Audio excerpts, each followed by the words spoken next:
बंदी छोड़ सतगुरु रामपाल जी परमेश्वर जी की जय हो।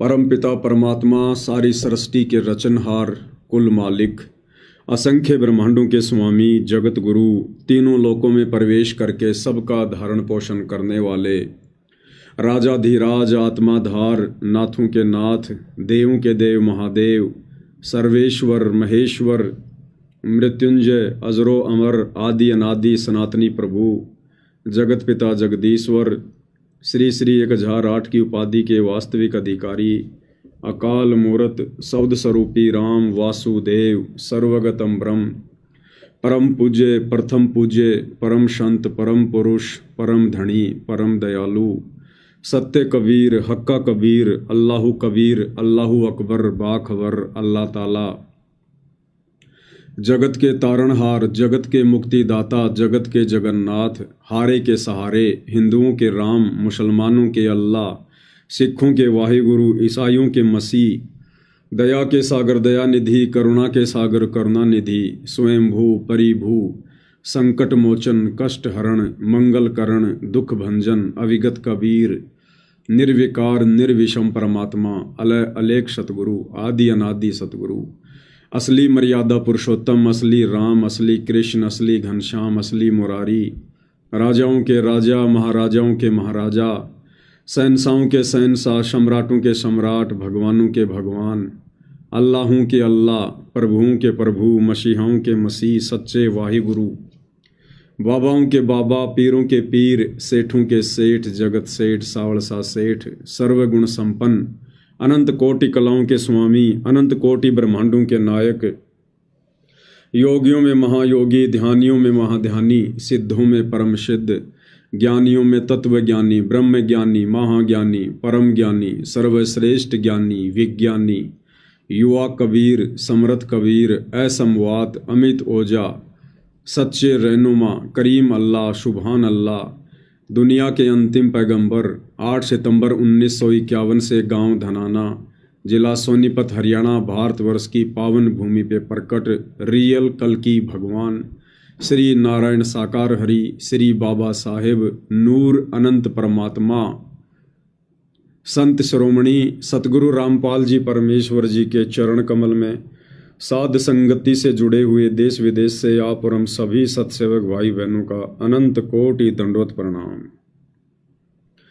सत्साई भाई और बहनों, बहुत बड़ी दया, बहुत बड़ी मेहर पूज्य गुरुदेव भगवान की, परमपिता परमेश्वर सतगुरु रामपाल जी की, जगत की अम्मा जगदम्बा सतगुरु रामपाल जी की, जिनके विशेष आशीर्वाद से, शुभ आशीर्वाद से, जिनकी विशेष रजा से, उनकी कृपा दृष्टि से, दया दृष्टि से, साध संगति से जुड़े हुए हम सभी सत्सेवक भाई बहन हर प्रकार से मर्यादाओं में रहते हुए, ज्ञान को आधार बनाकर चलते हुए, संघर्ष करते हुए, सत भक्ति मार्ग पर अपनी आत्मा के कल्याण हेतु दृढ़ता के साथ निरंतर आगे की ओर बढ़ रहे हैं।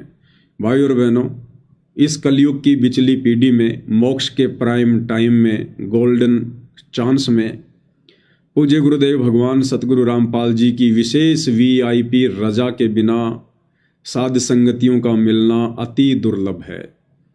परमेश्वर ने साध संगति आपके दरवाजे पर खड़ी कर रखी है, यानी सोशल मीडिया देकर गुरुदेव भगवान ने मोबाइल सबकी पॉकेट में डाल रखे हैं, लेकिन परमात्मा कहते हैं सकल पदार्थ है जग माही, कर्महीन नर पावत नाही। सतगुरु की शरण में आने के बाद भी जो कर्महीन आत्माएं होंगी वो साध संगतियों से फायदा नहीं उठा पाएंगी, साध संगतियों से नहीं जुड़ पाएंगी, क्योंकि साध संगति इस कलयुग की बिचली पीढ़ी में सतगुरु जी का यथार्थ 13वां कबीर पंथ है, शतलोक के लिए आत्माओं को तैयार करने वाला ट्रेनिंग सेंटर है, जहाँ गुरु को परमेश्वर मनवाया जाता है ज्ञान आधार से, परमाणु के साथ में। तो भाई और बहनों, जो जो आत्माएं साध संगति से जुड़ी हुई हैं, उनका परम सौभाग्य है कि पूज्य गुरुदेव भगवान की वो सभी आत्माएं पल पल देख रेख में हैं, उनकी निगरानी में हैं। तो भाई और बहनों, इस सतभक्ति मार्ग पर जो परमेश्वर ने हमें इस कलयुग की बिचली पीढ़ी में दिया है, हमने केवल अपने आत्म कल्याण को ध्यान में रखकर अर्थात मोक्ष को ही टारगेट बनाकर और हर प्रकार से सावधानियां बरत कर जो जो सावधानियां पूज्य गुरुदेव भगवान ने बताई हैं, या जैसे जैसे हमारी भक्ति बढ़ेगी वैसे वैसे परमेश्वर के आशीर्वाद से हमारे अंदर एक कॉमन सेंस भी उपलब्ध होगी, एक कॉमन सेंस भी जागृत होगी। उस कॉमन सेंस के सहारे भी कौन कौन सी वो मर्यादा हैं जो हमें हानि पहुंचा सकती हैं और कौन कौन सी वो मर्यादा हैं जो हमें लाभ पहुंचा सकती हैं, हमें इन सभी बातों की जानकारी होती चली जाएगी। और इस भक्ति मार्ग पर मोक्ष की अधिकारी आत्मा के सामने एक समय ऐसा समय आ जाएगा कि वो केवल अपने सतगुरु को चुनेगी, केवल मर्यादाओं को चुनेगी, सत भक्ति को चुनेगी। वो ना ही संगत में किसी भगत भाई बहनों को देखकर चलेगा।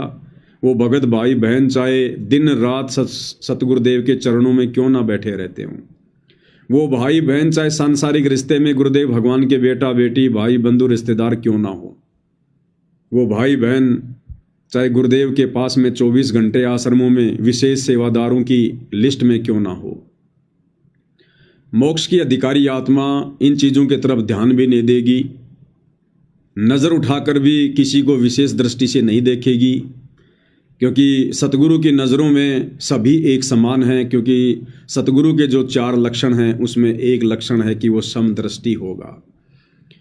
वो छोटे भगत या बड़े भगत में, ज्ञानी और अज्ञानी में, अपने और पराये में, नज़दीक वाले या पास वाले में, दूर वाले में, अमीर में, गरीब में, गोरे में, काले में, स्त्री में, पुरुष में, बच्चे में, बुजुर्ग में, वो सतगुरु कोई भेदभाव नहीं करेगा, ज़रा भी, रिंचक मात्र भी, क्योंकि वो परमेश्वर है, परमात्मा है। हम सभी उनसे उत्पन्न उनकी अंश आत्मा हैं। तो माता पिता का बच्चा चाहे कोई पागल पैदा हो या चाहे कोई बहुत ही अच्छा हो, माता पिता की नज़रों में दोनों के लिए प्यार प्रेम बराबर होता है। तो इसी प्रकार भाइयों और बहनों, सत भक्ति मार्ग पर हमने भी अपने गुरुदेव भगवान का वो समदृष्टि वाला गुण अपने अंदर पैदा करना होता है। हमने भी फिर सभी को समान दृष्टि से देखना है, एक दृष्टि से देखना है। हमारे लिए ना कोई कोऑर्डिनेटर है, हमारे लिए ना कोई सीनियर भगत है, ना कोई छोटा भगत है, ना कोई अमीर है, ना कोई गरीब है। हमारा आत्म कल्याण होगा हमारे गुरुदेव भगवान के द्वारा बताई गई मर्यादित शास्त्र अनुकूल सत भक्ति को विश्वास और दृढ़ता के साथ करने से। फिर भला हमें अपने गुरु के अलावा बीच में किसी एजेंट की, किसी दलाल की, किसी मीडिएटर की क्या आवश्यकता? कोई आवश्यकता नहीं। यदि हम सच्चे हैं, मर्यादा में हैं, सतगुरु को हमने अपना बाप मान लिया है, क्योंकि गुरुदेव भगवान कहते हैं कि वो हाथ अपना रख दे सिर पर जिसने मान गुरु को बाप लिया। बाप यानी अध्यात्म का बाप। अध्यात्म का बाप एक ही है, कबीर। और वर्तमान में सतगुरु रामपाल जी के नाम से वो अध्यात्म का बाप कबीर देव धरती पर प्रकट है। तो उस बाप के अलावा फिर हमने भक्ति मार्ग पर आगे बढ़ने के लिए किसी और की आवश्यकता नहीं पड़नी चाहिए। तो भाई और बहनों, अब यदि कोई कमी रहेगी तो हम आत्माओं की रहेगी, बुद्धि विवेक की रहेगी, सोच और समझ की रहेगी। अन्यथा गुरुदेव भगवान ने तो ये ज्ञान देने में, समाधान करने में कोई कसर नहीं छोड़ी है। 35 वर्ष कम नहीं होते हैं। सन 1988 से गुरुदेव भगवान ये तत्व ज्ञान दे रहे हैं, प्रचार प्रसार कर रहे हैं। आज सन 2024 है, 35-36 वर्ष हो चुके हैं। इतना समय कम नहीं होता है भाई और बहनों। अब यदि कोई कमी रहेगी तो सिर्फ आप और हमारी रहेगी, बुद्धि विवेक की रहेगी। और भाई और बहनों, ये जो बुद्धि विवेक जो जागृत होना है, ये गुरुदेव के ज्ञान आधार से होना है, गुरुदेव के आशीर्वाद से होना है। सत्संग भक्ति का मूल है, भक्ति की नींव है, भक्ति की जड़ है। सत्संग यानी ज्ञान। जिस प्रकार हम मकान बनाते हैं और मकान की नींव यदि कमजोर है तो मकान कभी भी गिर सकता है। बनाने वाला भी डर डर के मकान बनाएगा। इसी प्रकार भक्ति की नींव, भक्ति की जड़, भक्ति का बेस, फाउंडेशन है ज्ञान, सत्संग। तो ज्ञान को जिसने आधार बना लिया उसे 21 ब्रह्मांड में कोई भी डगमग नहीं कर सकता। और ये ज्ञान सतगुरु की विशेष रजा से, पिछले शुभ भक्ति संस्कारों से ही जीव आत्मा समझ पाती है और इस ज्ञान को संभाल पाती है। परमात्मा कहते हैं पिछले तब से होत हैं पूर्ण हंस मुराद। सभी को ये ज्ञान समझ में नहीं आता है। सतगुरु की शरण में तो सभी आ जाते हैं, कोई बड़ी बात नहीं है। सतगुरु कोई फीस नहीं लेता है, नाम दीक्षा कोई भी ले सकता है, लेकिन नाम लेने के बाद इस नाम को संभालना, इस नाम के ऊपर दृढ़ता के साथ चलना, ये भाई और बहनों बिरले भक्तों के ही लक्षण होते हैं। दास गरीब कहे नर लोई और सतगुरु को चीने बिरला कोई। कोई बिरले होंगे जो इस भक्ति रूपी अखाड़े में अंत में सफलता प्राप्त करेंगे। ये संसार विघन की घाटी कोई निकलेगा बिरला सूर। सतगुरु की कोई बिरला आत्माएं होंगी जो इस कलयुग की बिचली पीढ़ी में ये भक्ति रूपी मैदान को मारेंगी। अन्यथा शरण में तो लाखों आएंगे, करोड़ों आएंगे, पूरा विश्व आएगा, लेकिन ये मैदान तो चंद आत्माएं ही मार पाएंगी। और कहते हैं पूत के पैर पालने में दिखाई दे जाते हैं। तो सन 2014 के बाद में जो गुरुदेव भगवान ने हम सब की परीक्षा लेनी शुरू की है, तो अच्छे सच्चे भक्तों के पैर यानी पूत के पैर तो पालने में दिखाई दे गए। कौन कौन आत्माएं हैं, कितनी आत्माएं हैं, क्या क्या उनके लक्षण हैं जो अंततः इस भक्ति मार्ग पर सफलता प्राप्त कर सकती हैं, ये किसी से छुपा हुआ नहीं है। और अपनी उन विशेष प्यारी आत्माओं को परमेश्वर ने साध संगति रूपी एक मंच खड़ा करवाकर उस मंच से जोड़ दिया है। बाकी संगत तो भेड़ चाल में है, देखा देखी में है, उन्हें पता ही नहीं सतगुरु की संगत में क्या हो रहा है, कहाँ छटनी हो रही है, कहाँ चटनी हो रही है, कुछ पता नहीं उन्हें। और इधर परमेश्वर अपनी आत्माओं को निरंतर तैयार करवा रहे हैं सतलोक के लिए साध संगति से जोड़कर। इनकी आंखें तो उस समय खुलेंगी जब सवेरा हो चुका होगा, फिर कुछ भी हाथ नहीं आएगा सिवाय रोने धोने और पछताने के। क्योंकि भाई और बहनों, इस सतभक्ति मार्ग पर जैसा सतगुरुदेव के साथ में यहाँ व्यवहार हो रहा है, वैसा ही व्यवहार उन आत्माओं के साथ होगा जो आत्माएं सतगुरु के पद चिन्ह पर चलेंगी। यानी सतगुरु को यहाँ कोई इज्जत नहीं है, कोई मान सम्मान नहीं है, सीधे मुंह सतगुरु से कोई बात नहीं करता, लड़ाई झगड़े उनके साथ करने को लोग तैयार। ना समझी के चलते सतगुरु को जेल में बैठा दिया, उनसे राग द्वेष ईर्ष्या पता नहीं क्या क्या उनको देशद्रोही जैसी उपाधियां दे दी। तो भाई और बहनों, इस काल के लोक में जहां ये काल नहीं चाहता कि कोई सत्य मार्ग पर चले, कोई सत्य कहे, कोई सत्संग करे, कोई सत्संग का अनुसरण करे, इस गंदे लोक में जब सतगुरु के साथ ऐसा व्यवहार हो रहा है, तो सतगुरु के पद चिन्हों पर जो आत्माएं चलेंगी उनके साथ भी सेम टू सेम वैसा ही व्यवहार होगा। यानी उतना ही संघर्ष उन आत्माओं के भी जीवन में होगा। उन आत्माओं से कोई सीधे मुंह बात भी नहीं करेगा, मान सम्मान तो बहुत दूर की बात है, बहुत दूर की बात है। और ना वो आत्माएं कभी जिंदगी में मान सम्मान चाहेंगी, क्योंकि इस गंदे लोक में और मान सम्मान प्राप्त करके अगले जन्म में गधा बनना। एक छोटा सा वीडियो आपको दिखाते हैं भाई और बहनों।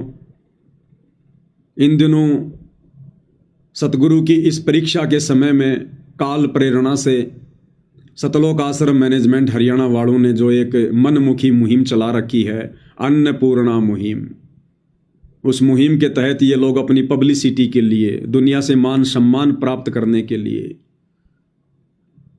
और लोगों की ना जाने कैसी कैसी सहायताएं कर रहे हैं। सहायता करना वैसे भाई और बहनों, किसी की मदद करना बहुत अच्छी बात है, ये इंसान का गुण है, लक्षण है, परमात्मा ने बताया। लेकिन भाई और बहनों, जब बात आती है कबीर भगवान के सतभक्ति मार्ग की, तो उस सतभक्ति मार्ग में इस प्रकार की सहायता और मदद एक भगत के लिए हानिकारक है, हानिकारक। क्योंकि मीठा खाना तो बहुत अच्छी बात है, मीठा तो सबको अच्छा लगता है, कोई भी व्यक्ति ये नहीं कहेगा कि मीठा मत खाओ, मिठाई मत खाओ। लेकिन भाई और बहनों, जिस व्यक्ति को शुगर का रोग है, उस व्यक्ति के लिए वो मिठाई खाना, मीठा खाना जहर के समान है, बड़ा हानिकारक है। तो इस सतभक्ति मार्ग में ये जो व्यर्थ की दया है, ये जो व्यर्थ का दान धर्म है, व्यर्थ की जो ये मदद है, ये विष खाने के समान है, विष खाने के समान। इस बात को चंद ही आत्माएं समझ पाएंगी जिनके अंदर कॉमन सेंस होगी। जिनमें कॉमन सेंस नहीं होगी, ये बातें उन आत्माओं के कानों के ऊपर से निकल जाएंगी, कानों के ऊपर से। तो काल ने अपनी इसी सूक्ष्म चाल में वर्तमान में सतलोक आश्रम वालों को उलझा रखा है। आप जी को दास पहले कई बार दिखा चुका है कि सतगुरु रामपाल जी परमेश्वर जी के जो कलयुगी बेटे हैं, दो, वीरेंद्र और मनोज, उनको किस प्रकार से हरियाणा में अपने स्वार्थ के चलते लोग मान सम्मान दे रहे हैं। ये दोनों भाई संगत के दान का दुरुपयोग करते हुए कभी हरियाणा में किसी गौशाला में जाकर 10 लाख रुपए, 12 लाख रुपए डोनेट कर देते हैं, चंदे के रूप में दे देते हैं, जबकि गुरुदेव ने तो भिखारी को भी नगद पैसा देने से मना किया है। लेकिन ये लोग संगत का पैसा, ज्योति पाठ और दान का पैसा झूठा भाईचारा निभाने के चक्कर में, झूठी पब्लिसिटी के चक्कर में लुटा रहे हैं, संगत की मर्यादाएं तोड़वा रहे हैं। और फिर वो गौशाला वाले उनका मान सम्मान कर रहे हैं, उनको पगड़ी पहना रहे हैं, साफा पहना रहे हैं, उनके गले में मालाएं डाल रहे हैं, उन्हें श्री कृष्ण जी का चिन्ह भेंट कर रहे हैं। और वो मंदबुद्धि प्राणी दोनों भाई कहते हैं हम सतगुरु के बच्चे हैं, हमें सार नाम मिल गया, हमें सार शब्द मिल गया, हम 30 साल से भक्ति कर रहे हैं और तत्व ज्ञान की छींट भी नहीं है उनको, और श्री कृष्ण जी का वो चिन्ह स्वीकार कर रहे हैं, लोगों से सर पर साफा बंधवा रहे हैं। अरे मान सम्मान का अधिकारी आज वर्तमान में पूरी धरती पर केवल सतगुरु रामपाल जी हैं, इसके अलावा कोई नहीं है, कोई भी। हरियाणा के सोनीपत के गोहाना में जाट समाज अपनी धर्मशाला बना रहा था। जबरदस्ती का भाईचारा निभाने के लिए दोनों भाई आग में कूद पड़े, बिरानी आग में, साथ में संगत को भी ले कूदे, क्योंकि दान तो संगत का ही है ना। और जाटों की धर्मशाला का 5वां फ्लोर बनाने का ठेका ले लिया, जो लगभग 1 करोड़ रुपए में पूरा हुआ। खुद भी बिरानी आग में डूब गए, संगत को भी ले डूबे। और उसके बाद वो जाट समाज के लोग पगड़ी पहनाकर उसका सम्मान कर रहे हैं, गले में फूलों की माला डालकर उन मंदबुद्धि प्राणियों का सम्मान कर रहे हैं, और वो सहर्ष उस सम्मान को स्वीकार कर रहे हैं। तो भाई और बहनों, तत्व ज्ञान की छींट भी नहीं है, छींट भी। मात्र गुरुदेव के कलयुगी परिवार में बेटा बेटी बनकर पैदा होने से ये सिद्ध नहीं हो जाता कि आप बहुत बड़े ज्ञानी होंगे, आप बहुत अच्छे भगत होंगे। कहते दीपक नीचे हमेशा अंधेरा रहता है। जो सतगुरु के जितना निकट होगा वो उतना ही मंद बुद्धि प्राणी होगा, उतना ही तत्व ज्ञान से दूर होगा, क्योंकि घर का जोगी जोगना, बाहर का जोगी सिद्ध। उसी कड़ी में इस अन्नपूर्णा मुहिम के तहत जबरदस्ती लोगों की हंसी मजाक में की गई फरमाइश को पूरा करने के बाद वो गांव वाले फिर इन आश्रम वालों का सम्मान कर रहे हैं। सम्मान, और क्या सम्मान कर रहे हैं भाई और बहनों, ये अपना आभार ऐसी मंदबुद्धिता ये आश्रम वाले वर्तमान में दिखा रहे हैं। हंसी भी आती है और इन लोगों के माड़े संस्कारों के ऊपर दया भी आती है, दया भी आती है। ये हरियाणा में जो बाढ़ वगैरह आई हुई थी, कुछ एक गांव में पानी वगैरह भर गया। अब ये काम तो था सरकार का, जनता सरकार को टैक्स दे रही है। ये काम तो था सरकार का, वहाँ के सरपंच का, वहाँ के विधायक का, क्योंकि सरपंच को भी करोड़ों में बजट मिलता है, करोड़ों में बजट। कहाँ गया भाई? अभी तो चुनाव हुए। विधायक को करोड़ों में बजट मिलता है, एमपी को करोड़ों में बजट मिलता है, और छोटा सा हरियाणा है और कितना संपन्न राज्य है। फिर इन आश्रम वालों को क्या जरूरत पड़ गई उन गांवों का पानी निकालने की, 50-50 लाख रुपए देने की?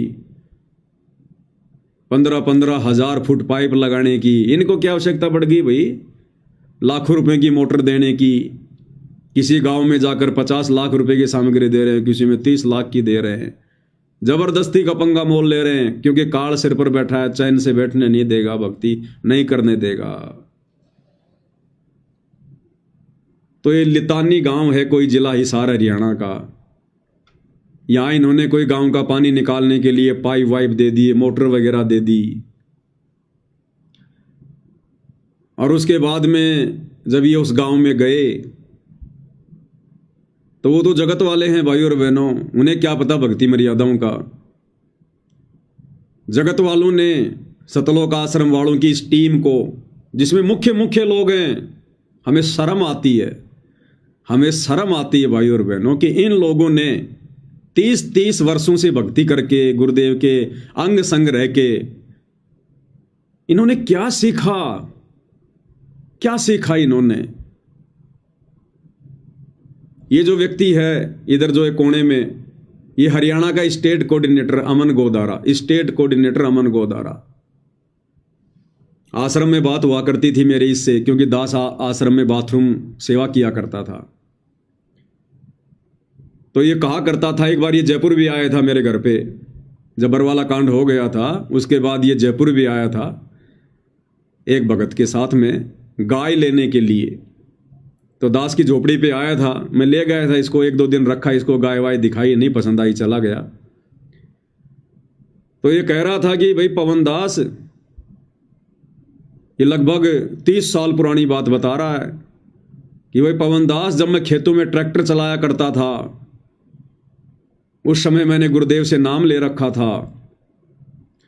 और गुरुजी, जब मैं खेतों में ट्रैक्टर चलाया करता था, काम करता था, तो गुरुजी मेरे पास खेतों में आया करते थे, अकेले ही आ जाते थे गुरुदेव मेरे पास खेतों में उधर से निकलते हुए। बताओ, इतने पुराने पुराने भगत हैं ये, इतने पुराने पुराने भगत। इसीलिए तो नहीं समझ पाए ये, इन्होंने गुरु को आम व्यक्ति मान लिया, अपने जैसा मान लिया, मानुष मान लिया, इन्होंने ज्ञान आधार नहीं बनाया।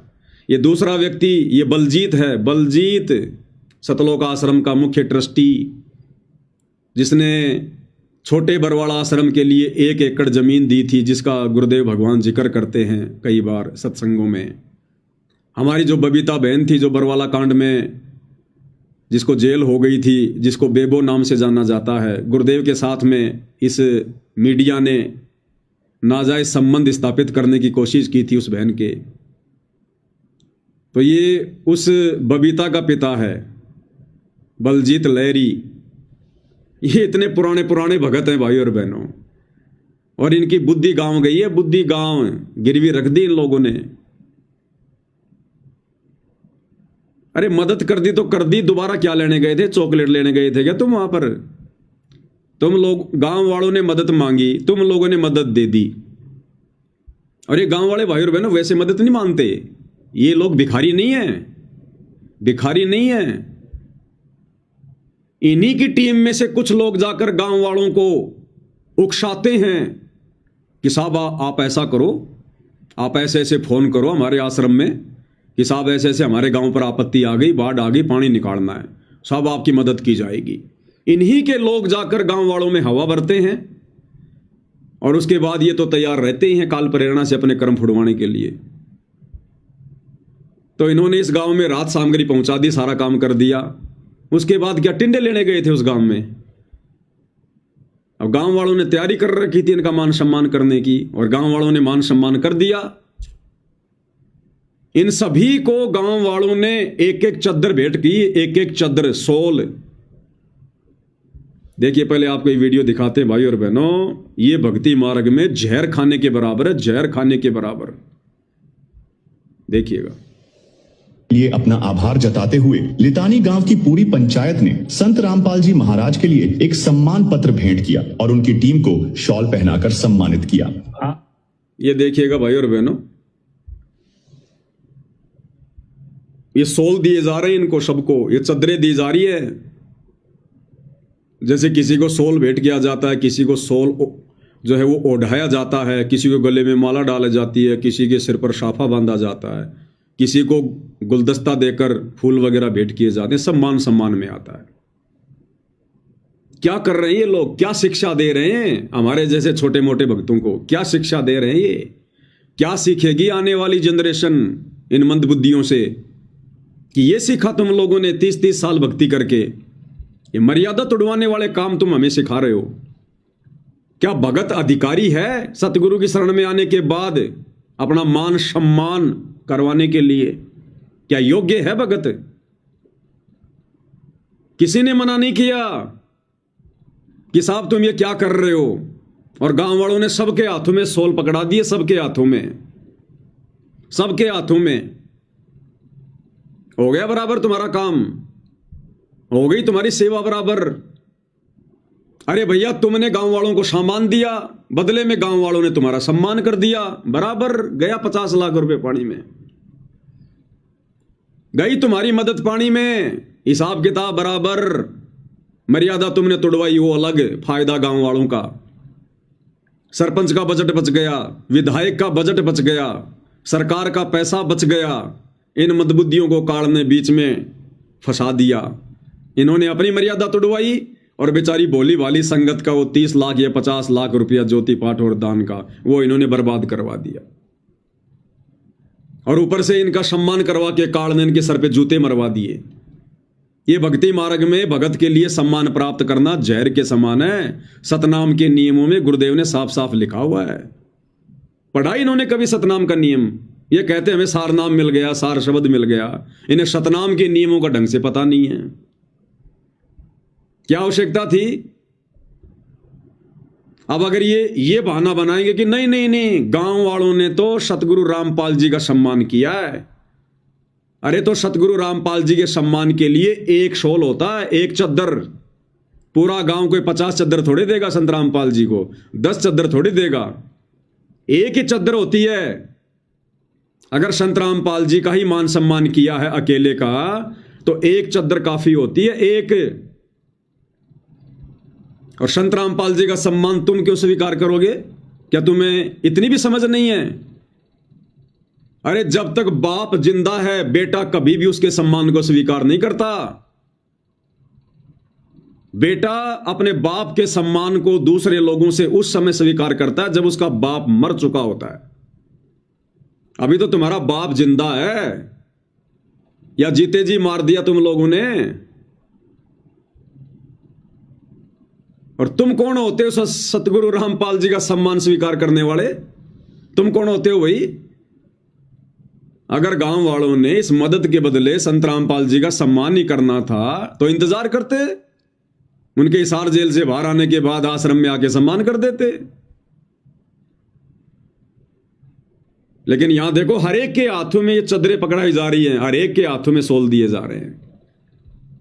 तो संत रामपाल जी का तो केवल नाम, केवल फॉर्मेलिटी, और मान सम्मान किसका? इन मंद बुद्धियों का।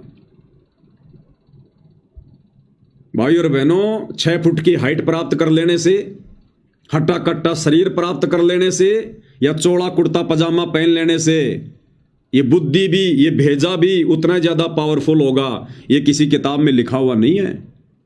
लोमड़ी छोटी सी होती है, छोटी सी। और लोमड़ी को क्या कहा जाता है? चालाक, चतुर। और भैंसा, भैंसा 2-2 टन का, 3-3 टन का होता है भैंसा। और उसकी बुद्धि के विषय में क्या कहा जाता है? भैंस बड़ी के अकल। जब कोई बात हो जाती है तो लोग क्या कहते हैं? तेरी भैंसे जैसी बुद्धि है, भैंसे जैसी बुद्धि।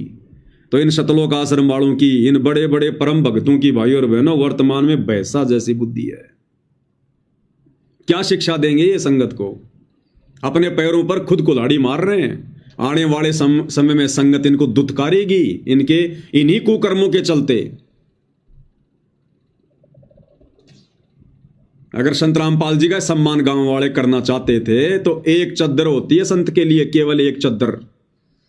अरे गुरुदेव भगवान तो अपने भक्तों को कफन के ऊपर भी, अगर किसी ने अगर पहले से कोई कपड़ा डाल रखा है तो दोबारा से कपड़ा डालने के लिए मना करते हैं कि मुर्दे के ऊपर भी अगर किसी ने वो कफन डाल रखा है तो ऊपर कोई कफन नहीं डालना। और ये 10-10 चद्दर संत रामपाल जी लेंगे क्या, स्वीकार करेंगे क्या? और सब पकड़ पकड़ के बैठे हैं बारी बारी से, सब पकड़ पकड़ के, तो सम्मान इनका हो रहा है। ऐसे ठगता काल। अब क्या करेंगे इनके पीछे लगी हुई संगत, जब ये बड़े बड़े परम भगत, ये कोऑर्डिनेटर, मैनेजमेंट के मुख्य मुख्य व्यक्ति और ऐसी ज्ञानहीनता पेश कर रहे हैं, ऊपर से वीडियो बनवा बनवा के डल रहे हैं। इनकी बुद्धि गांव गई भाई और बहनों, गांव। दोबारा से देखिए सिस्टम इनका। लिए अपना आभार जताते हुए लितानी गांव की पूरी पंचायत ने संत रामपाल जी महाराज के लिए एक सम्मान पत्र भेंट किया और उनकी टीम को शॉल पहनाकर सम्मानित किया।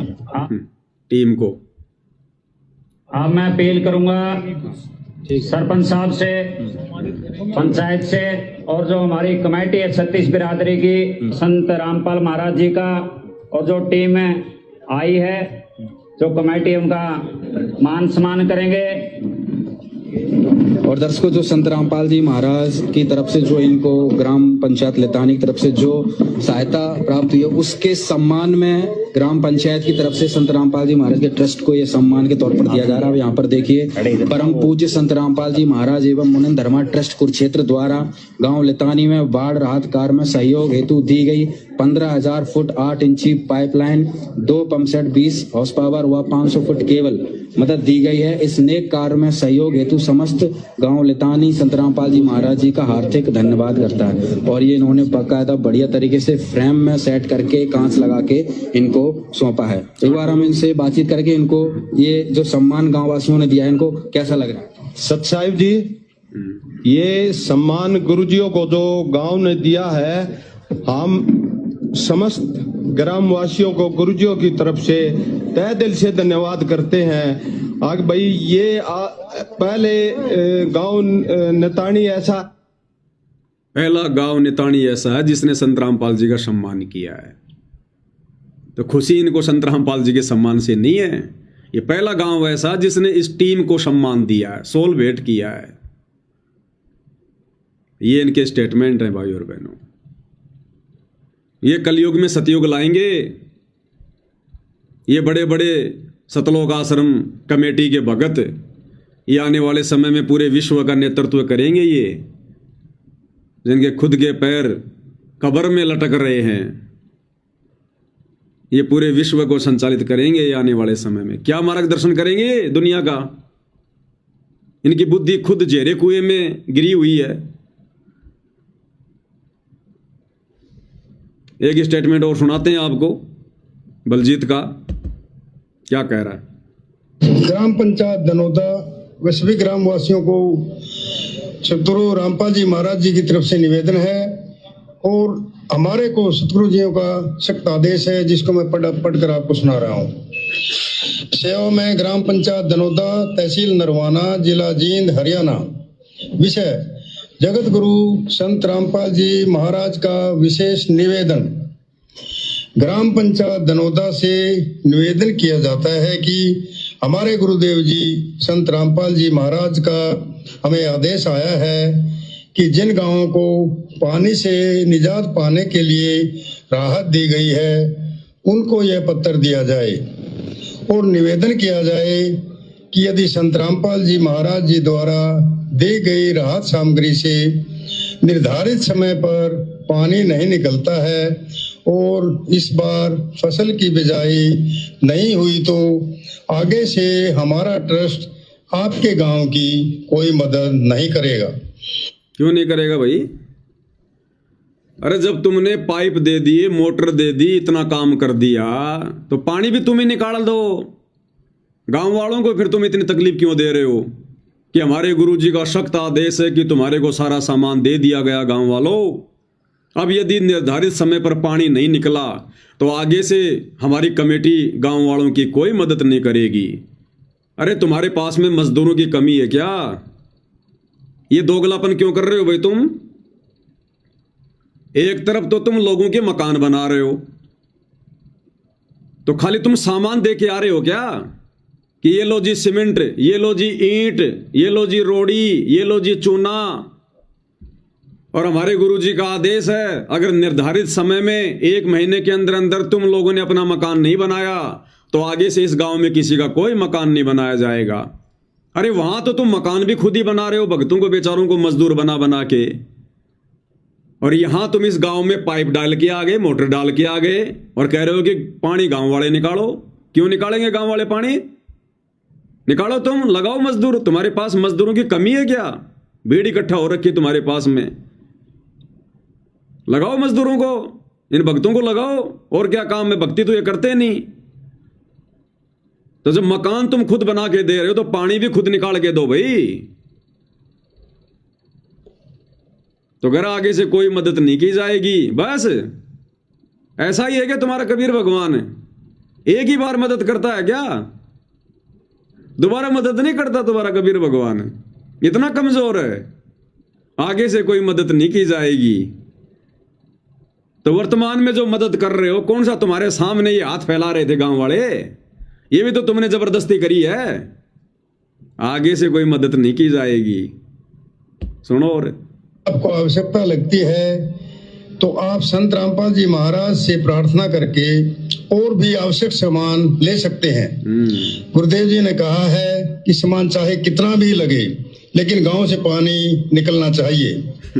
यदि पानी नहीं निकलता है तो इसमें गलती आप लोगों की होगी। और अगर 5 दिन बाद में दोबारा से अगर बारिश हो गई तो, अरे आज तो तुमने कर दिए 50 लाख रुपए बर्बाद।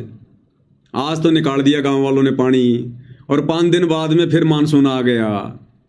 फिर अगर पानी भर गया तो फिर किसको जिम्मेदार ठहराओगे? मूर्खता वाले काम। हमने आपके गांव को की ड्रोन से वीडियो बना ली है।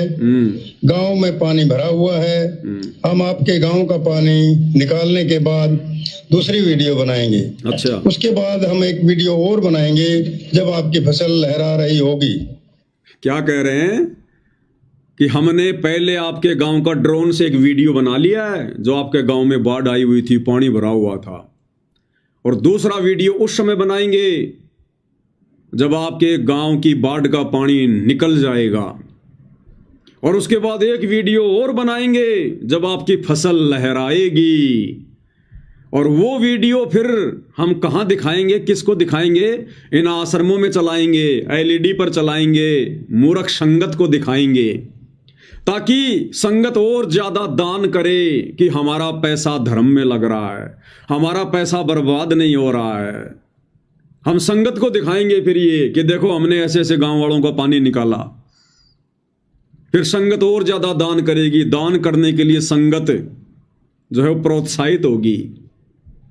तो देखो भाई और बहनों, ये किस ध्यान में लग गए, किस ज्ञान में लग गए। अरे वो कबीर भगवान सतलोक से चलकर यहां पानी निकलवाने आता है क्या? ये कर्म करवाने आता है क्या? अरे इन जिम्मेदारियों के लिए भगवान ने यहां राजा बना रखा है, विधायक बने हुए हैं, सरपंच बने हुए हैं, सरपंच प्रतिनिधि बने हुए हैं। और देखो संगत को किस मार्ग पर ले जा रहे हैं। इस बेकार के वीडियो बना बना के कह रहे हम आश्रमों में चलाएंगे। आगे सुनना, हम आश्रमों में चलाएंगे और फिर भगत हमें और ज्यादा दान करेंगे, और फिर हम पैसे को ऐसे बर्बाद करेंगे, मनमानियां करेंगे, बेकार करेंगे। क्या कह रहा, ध्यान से सुनना। हम आपके गांव का पानी निकालने के बाद दूसरी वीडियो बनाएंगे। उसके बाद हम एक वीडियो और बनाएंगे जब आपकी फसल लहरा रही होगी। इन तीनों वीडियो को हम अपने प्रत्येक समागम में सभी सतलोक आश्रमों में प्रोजेक्टर पर चलाकर दिखाएंगे। बताओ, अरे आश्रमों में सत्संग चलना चाहिए समागम में। ये किस मंदबुद्धि ने तुम्हारे को शिक्षा दे दी उल्टी?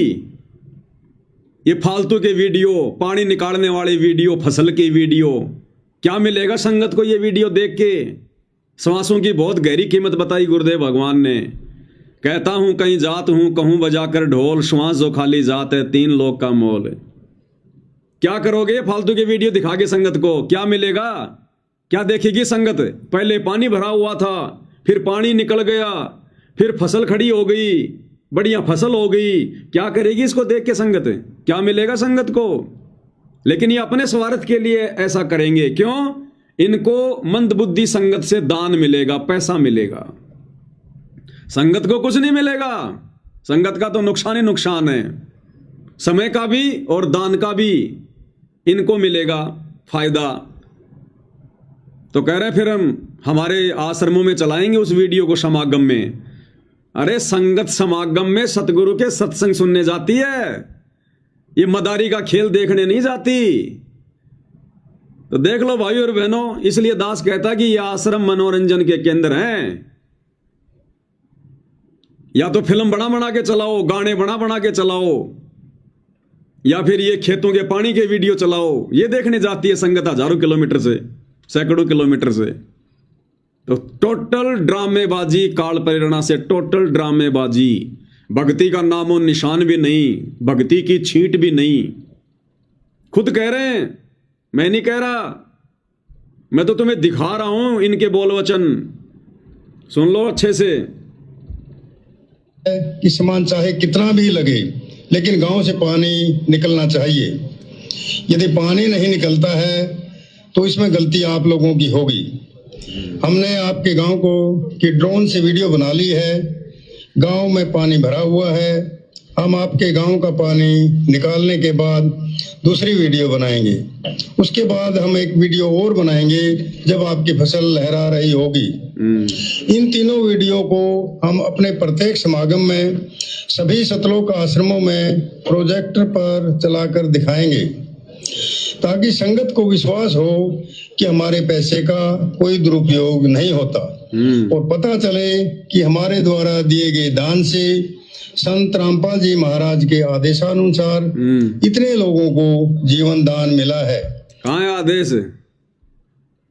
अरे तुम्हारे मुंह से बताई गई बातों का हम आदेश मान लेंगे क्या सतगुरु का? सतगुरु ने तत्व ज्ञान दिया है, तत्व ज्ञान। तुम जो मर्जी पेन कागज पे लिख के खड़े होके सरपंच बन के ठेकेदार बन के बोल दोगे और हम तुम्हारी बातें मान लेंगे क्या? ये जीव की बातें मानते मानते असंख्य योग हो गए हमारे को गधे कुत्ते सुअर बनते हुए। इस कलयुग की पिछली पीढ़ी में शिक्षा प्राप्त करके, सतगुरु से तत्व ज्ञान प्राप्त करके, ये गलती वो आत्मा तो बिल्कुल भी नहीं करेंगी जिन आत्माओं को मोक्ष प्राप्त करना होगा। बाकी तो भीड़ है संसार, तुम्हारा भी काम चलेगा और उनका भी मनोरंजन होता रहेगा। ये कौन सा आदेश है? क्या परिभाषा बता रहा है ये? सतगुरुदेव के आदेश अनुसार। कौन सा आदेश है? सतगुरु दिखाई दे रहे तेरे इस आदेश में। मन मर्जी से लेटर लिख लिया, मन मर्जी से खड़े होके सुनाने लग गए सतगुरुदेव का आदेश, सतगुरुदेव का आदेश। देख लो, ये है भाई और बहनों, कहां जा रहा तुम्हारा ज्योति का पैसा, कहां जा रहा तुम्हारा पाठ का पैसा? भसड़ में जा रहा, भसड़ में। ये काल तुम्हारा खड़दू उतार देगा आने वाले समय, खड़दू। इसीलिए तुम दुर्गति से मर रहे हो आश्रम वाले। सार नाम ले लेकर, सार शब्द ले लेकर दुर्गति हो रही है उन भक्तों की आज। शर्माते नहीं बता रहे कुछ तो। अकाल मौत, हॉस्पिटल में ऑपरेशन, इन्हीं कुकर्मों के चलते, क्योंकि तुम्हारे पैसे का कहां दुरुपयोग हो रहा है। तुमने दिया किसको है? कुपात्रों को। तो कुपात्र तो ये करेगा भाई, बंदर के हाथ में उस तरह दोगे क्या करेगा? सेविंग करेगा। वो जगह जगह वो कट मारेगा, और ये कट मारे जा रहे हैं इन आश्रम वालों के द्वारा, तुम्हारे दान धर्म के ऊपर, तुम्हारे पैसों के ऊपर। और एक तरफ तो ये सोशल मीडिया पर पोस्ट डालते हैं कि सतलोक आश्रम वालों ने, कमेटी वालों ने गुरुदेव भगवान से प्रार्थना लगाई कि गुरुजी अन्नपूर्णा मुहिम लगता है बंद करनी पड़ेगी क्योंकि पैसा नहीं आ रहा। तो गुरुदेव ने कहा, रे नालायको, ये तुम्हारे पैसों से नहीं हो रहा, ये तो परमात्मा भेज रहा है। अरे फिर अब संगत से क्यों फिर भीख मांग रहे हो कि ये वीडियो बना बना के हम आश्रमों में चलाएंगे, संगत को दिखाएंगे, संगत और ज्यादा दान करेगी? अरे जब सतलोक से आ रहा है, गुरुदेव ने कह दिया, तो फिर संगत को वीडियो दिखा के क्यों भीख मांग रहे हो तुम? इनका कोई सिर पैर नहीं है भाई और बहनों, कोई स्टैंड नहीं है इनका। सुनिए आगे और क्या भाई साहब प्रवचन दे रहे हैं। उनका दान करने का हौसला बना रहे। हौसला बना रहे।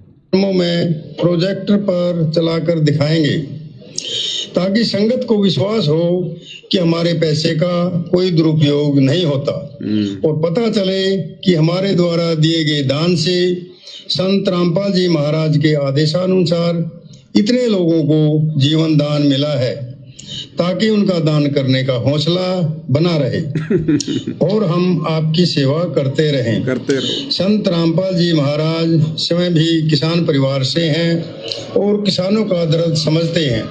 अब इनके बोल वचन देखो भाई और बहनों, तत्वदर्शी संत के भगत होकर ये क्या स्टेटमेंट दे रहे हैं, क्या स्टेटमेंट दे रहे हैं। ये लिख रहे हैं कि संत रामपाल जी किसान परिवार से हैं, इसलिए किसानों का दर्द समझ सकते हैं। किसानों का दर्द इन लोगों के अनुसार, इन परम भक्तों के अनुसार सतगुरु रामपाल जी किसानों का दर्द केवल इस बात से समझ सकते हैं कि वो भी किसान परिवार से। अगर किसान परिवार से संत रामपाल जी नहीं होते तो इन लोगों के अनुसार संत रामपाल जी को किसानों की तकलीफों का नहीं पता चलता। तो संत रामपाल जी तो इन लोगों के अनुसार केवल किसान परिवार में उत्पन्न है ना। और दूसरे जो वर्ग हैं, नौकरी पेशा वाला जो वर्ग है, मजदूर वर्ग हैं, दिहाड़ी मजदूर हैं, तो उनका दर्द तो सतगुरु रामपाल जी समझ ही नहीं सकते। जो बेचारे ठेले पर समोसे कचौड़ी पकौड़ी बेचते हैं, झुग्गी झोपड़ियों में रहते हैं, उनका दर्द तो इन लोगों के अनुसार संत रामपाल जी समझ ही नहीं सकते, क्योंकि संत रामपाल जी ने तो कभी ठेले लगाकर समोसे कचौड़ी बेची ही नहीं। वो तो केवल किसानों का समझ सकते हैं, क्योंकि उनका जन्म किसान परिवार में हुआ। ये क्या स्टेटमेंट दे रहे हैं ये कौन से ब्रह्मांड से कौन सा ज्ञान ले आए भाई। ये हैं ये बड़े बड़े परम भगत, 30-30 साल से गुरुजी की भक्ति करने वाले, जमीन दान करने वाले। ये सतलोक का दरवाजा जमीन दान करने से नहीं मिलता, सतगुरु के 24 घंटे साथ में रहने से नहीं मिलता। इसलिए परमात्मा कहते हैं भाई और बहनों, साधो समझो की मति और, यानी जो इस ज्ञान को समझ चुका है, परमात्मा कहते हैं उनकी तो गति कुछ और है। संतों समझो की मति कुछ और। भाई और बहनों, सौभाग्य है हम सत्सेवक भाई बहनों का, जो गुरुदेव भगवान ने हमें साध संगति से जोड़ दिया और ये सारी बातें आज हमारी समझ में आ रही हैं। ज्ञान की छींट भी नहीं है, देख लो इन लोगों के पास में ज्ञान की छींट भी। एक मानुष साबित कर रहे हैं संत रामपाल जी को कि वो किसान परिवार से हैं, इसलिए किसानों का दर्द समझ सकते हैं। अरे बाकी ब्रह्मांड का दुख दर्द कौन समझ रहा है। ये परमात्मा तो चीटी पायल बाजे पैर, साहिब सुनता है सब लहर। अंतर्यामी एक तुम आत्म के आधार, जो तुम छोड़ो हाथों में कौन उतारे पार। मानुष बना के छोड़ दिया इन्होंने अपनी नजरों से, मानुष।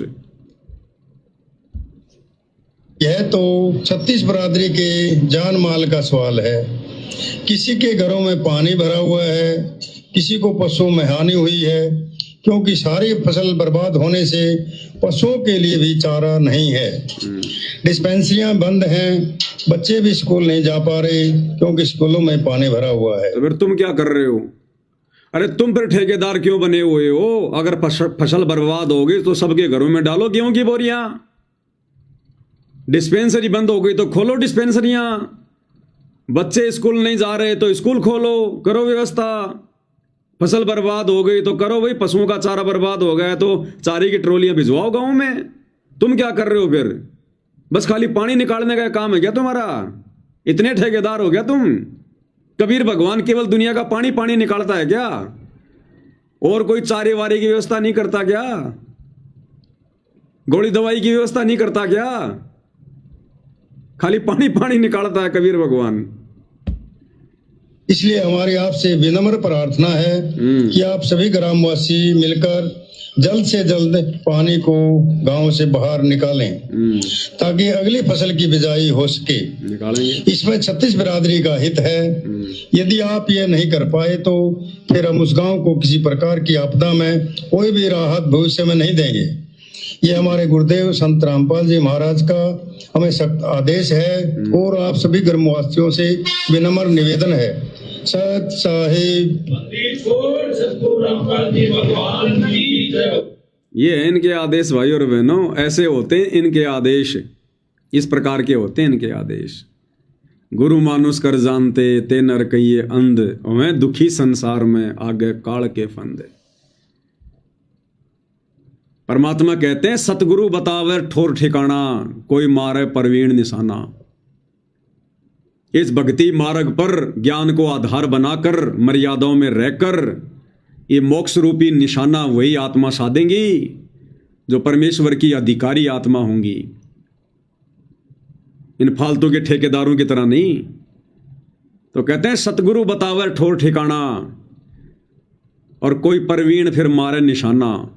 तो सतगुरु ने हमें ठोर ठिकाना बता दिया कि भक्तों ने दान धर्म कहां लगाना चाहिए, कैसे दान धर्म का सदुपयोग करना चाहिए, किन के हाथों में दान देना चाहिए और कैसे भक्तों ने अपनी भक्ति सफल करनी चाहिए। तो ये सबके बस की बात नहीं है भाई और बहनों, सतगुरु ने तो सबको ठोर ठिकाना बता दिया सत्संगों में। अब आगे कहते हैं कोई मारे परवीण निशाना। परवीण यानी कोई चतुर भगत, कोई शाना भगत, ज्ञानी भगत ही वो निशाना ठोर ठिकाने लगाएगा। फिर बाकी ऐसे बर्बाद करेंगे मान बढ़ाई के चक्कर में काल प्रेरणा से। तो हालत बहुत पतली है भाई और बहनों, काल संगत पर बुरी तरह से हावी है, पूरी तरह से हावी है। बच के निकल पाना बड़ा मुश्किल है, बड़ा मुश्किल है। ऐसी होती है पकड़। बंदर का बच्चा माँ की छाती से कैसे चिपट जाता है, वो पेड़ पर फुदकती रहती है, दौड़ती रहती है और नहीं गिरता। ऐसे काल ने संगत के ऊपर जकड़ बना रखी है तगड़ी। ये लाख कोशिशें कर लो, ये फंसते जाएंगे उल्टे, क्योंकि सतगुरु ने अब इन आश्रम वालों के सिर से अपना हाथ उठा लिया है। अब ये जितना प्रयास करेंगे उतना फंसते चले जाएंगे। दलदल में फंसा हुआ आदमी जितना ज्यादा हाथ पैर मारेगा उतना ज्यादा नीचे धसेगा। तो ये काल के दलदल में फंस चुके हैं आश्रम वाले। ये अपनी मर्जी से तो बहुत अच्छा कर रहे हैं कि जाते ही गुरुजी हमें आशीर्वाद दे देते हैं, जाते ही गुरुजी हमारे को आदेश दे देते हैं, चाहे हम कोई भी प्रार्थना लेकर जाओ। ये बड़े खुश हो रहे हैं कि गुरुजी बड़े खुश हैं, हम बहुत अच्छी सेवा कर रहे हैं। अरे परीक्षा काल है, परीक्षा काल है। इस समय तुम सतगुरु से जहर खाने की प्रार्थना लेकर जाओगे तो आदेश मिलेगा खा लो, क्या पता बाद में मौका मिले ना मिले, खा लो। तो भाई और बहनों, ये गढ़ तो परमेश्वर की विशेष आत्माएं ही जीतेंगी इस कलयुग की पिछली पीढ़ी में। इसीलिए परमेश्वर ने अपनी वाणियों में कहा है, खोकापुर में काग मिले दिन दोई रे, अरबों में कोई हंस हमारा होई रे। और धर्मदास जी को परमात्मा ने कहा था, बहु जल में बहु काग हैं, कोए कोए हंस हमार, ए जी साधो कोए कोए हंस हमार। कहे कबीर धर्मदास से, कहे कबीर धर्मदास से, उनका खेवा उतारूं पार, निर्विकार निर्भय। बहु जल में बहु काग है और कोई कोई हंस हमार, कहें कबीर धर्मदास से, उनका खेवा उतारूं पार। कि संसार में 21 ब्रह्मांड में ज्यादातर तो काल के कव्वे हैं, जो भगत बनकर भी हंस नहीं बन पाएंगे, वो कव्वे प्रवृत्ति में रहेंगे। कहते हैं हमारे तो कोई कोई हंस होंगे जो हमारे नियमों पर चलेंगे, हमारी बातों को समझ पाएंगे, हमारे संकेतों के अनुसार चलेंगे, वो तो कोई कोई हंस होंगे। और कहे कबीर धर्मदास से, केवल उन्हीं को पार उतारूंगा, उनका खेवा उतारूं पार। तो भाई और बहनों, ये दया पूज्य गुरुदेव की वर्तमान में हम सत्सेवक भाई बहनों के ऊपर असीम है, छप्पर फाड़ है। जिन गलतियों को ये आश्रम वाले सहर्ष कर रहे हैं, उन गलतियों से हम भगत भाई बहनों को सबक मिल रहा है, शिक्षा मिल रही है। कि हे परमेश्वर, हमें तो इस प्रकार के कुकर्मों से बचाना, इस फालतू की ठेकेदारी से परमात्मा हमें तो बचाना। ये बंदे छोड़, जिस प्रकार इन आश्रम वालों की बुद्धि पर काल बैठा हुआ है, ये तनिक भी विचार नहीं कर पा रहे हम क्या कर रहे हैं। तो हमें गुरुदेव भगवान से और अधिक सद्बुद्धि मांगनी चाहिए, और अधिक भीख मांगनी चाहिए परमात्मा से कि परमेश्वर दया करो, हमारे ऊपर तो ऐसा दाव बिल्कुल भी ना लगे काल का। और उसके लिए भाई और बहनों कंडीशन वही है, यदि हमने जरा भी दोष देख लिया सतगुरु में, जरा भी मानुष वाली दृष्टि से सतगुरु को देख लिया, उसी समय हमारी बात बिगड़ जाएगी। दास ने कल परसों एक पोस्ट डाली थी फेसबुक पर, जिसमें दास ने कहा था कि भाई संत रामपाल जी सतलोक आश्रमों से जुड़ी संगत के भाई हैं, ना कि गुरु। कितने भगत सहमत हैं कमेंट्स में जरूर बताएं। तो बहुत सारे भगत भाई बहन जो समझदार हैं, संकेतों को समझने लग गए हैं, गुरुदेव की दया है, उन्होंने तो अपने विचार व्यक्त कर दिए कि भगत जी बिल्कुल सही बात है, संत रामपाल जी सतलोक आश्रमों से जुड़े हुए भगत भाई बहनों के गुरु नहीं हैं, उनके भाई हैं। भाई, गुरु तो केवल सत्सेवकों के हैं। तो समझदार आत्माओं ने तो अपने विचार व्यक्त कर दिए, बिल्कुल सही है। कुछ एक ऐसे थे जिनकी बुद्धि काल के यहां पर गिरवी रखी हुई है, घास चरने गई हुई है, उन्होंने अपने हिसाब से उल्टी सीधी बातें बोल दी। कुछ एक बेचारे ऐसे हैं जो अभी असमंजस की स्थिति में है, वो कुछ कह नहीं पाए कि भाई भाई कैसे हैं और गुरु कैसे हैं। इस बात का तो तभी पता चलेगा जब भाई भगत जी कोई वीडियो बनाएंगे। तो दास ने क्यों कहे ये शब्द भाई और बहनों, तो मूर्ख थोड़ी है जो हम लोग ऐसे डाल के छोड़ देंगे कोई भी चीज। यहां जो भी बात बोली जाती है प्रमाणों के साथ में बोली जाती है। तो वर्तमान में सतगुरु रामपाल जी सतलोक आश्रमों से जुड़ी हुई संगत के गुरु नहीं है, उनके भाई हैं, उनके भाई। और भाई के भरोसे सतलोक जाने के सौपन लो सौपन। कैसे हैं भाई और बहनों, क्योंकि ये ज्ञान मार्ग है, ज्ञान मार्ग। और ज्ञान मार्ग को ज्ञान से ही समझा जाएगा, जोर जबरदस्ती से नहीं समझा जाएगा। सतगुरु से भीख मांग मांग के ज्ञान की, सद्बुद्धि की, तब समझा जाएगा। अब कैसे हैं आश्रमों से जुड़ी संगत के भाई संत रामपाल जी। भाई और बहनों, कुछ दिन पहले एक एआई से इन्होंने 25 मिनट का वीडियो बनाया था, एक फिल्म बनाई थी इन्होंने कार्टून वाली, संत और परमात्मा का अद्भुत मिलन। और उसमें इन्होंने क्या सुनाया, क्या बताया, क्या दिखाया। रामपाल, तुम मेरी परम हंस आत्मा हो, जगत कल्याण के लिए मैंने ही तुझे भेजा है। रामपाल, तुम मेरी परम हंस आत्मा हो, जगत कल्याण के लिए मैंने ही तुझे भेजा है। बताओ, इस वीडियो में इन्होंने जो मन में आया, जो मुंह में आया, वो बुलवा दिया। घर की भाई लिखने वाला काका, जो मर्जी लिखो, कौन हाथ पकड़ेगा भाई। लेकिन ये वीडियो भाई और बहनों आने वाले हजारों वर्षों तक, जब तक ये भक्ति मार्ग चलेगा, इन सतलोक आश्रम वालों की मंदबुद्धिता का सबूत देता रहेगा। इन्होंने ये वीडियो बनाकर अपने पैरों पर खुद ही जो है कुल्हाड़ी मारी है। इस वीडियो में क्या कहलवाया जा रहा है संत रामपाल जी के लिए, ये दाढ़ी मूंछ वाला एक कार्टून बना के छोड़ दिया कबीर। और इस कबीर के मुंह से क्या निकलवाया जा रहा है संत रामपाल जी के लिए कि रामपाल, तुम मेरी परम हंस आत्मा हो और मैंने ही तुझे जगत के कल्याण के लिए भेजा है। तो सतगुरु रामपाल जी कबीर जी के क्या हैं? परम हंस। अब हंस कहो, परम हंस कहो भाई और बहनों, आत्मा तो आत्मा ही है। जब कबीर भगवान ने सृष्टि रचना करते समय अपने शरीर से हम आत्माओं को उत्पन्न किया, तो किसी को परम हंस बना के उत्पन्न नहीं किया, सबको आत्मा रूप में उत्पन्न किया। आत्मा रूप में हम सब उनके लिए बराबर हैं, समान हैं, क्योंकि वे समदृष्टि हैं। तो यहां सतगुरु रामपाल जी को क्या बना दिया गया? आत्मा, कबीर की आत्मा। अब भाई और बहनों, आप और हम क्या हैं फिर आप और हम क्या हैं उस कबीर के? हम भी तो उनकी आत्मा हैं। अरे हम भी उनकी आत्मा, और संत रामपाल जी भी कबीर की आत्मा। तो आत्मा आत्मा का क्या रिश्ता हुआ? भाई भाई का।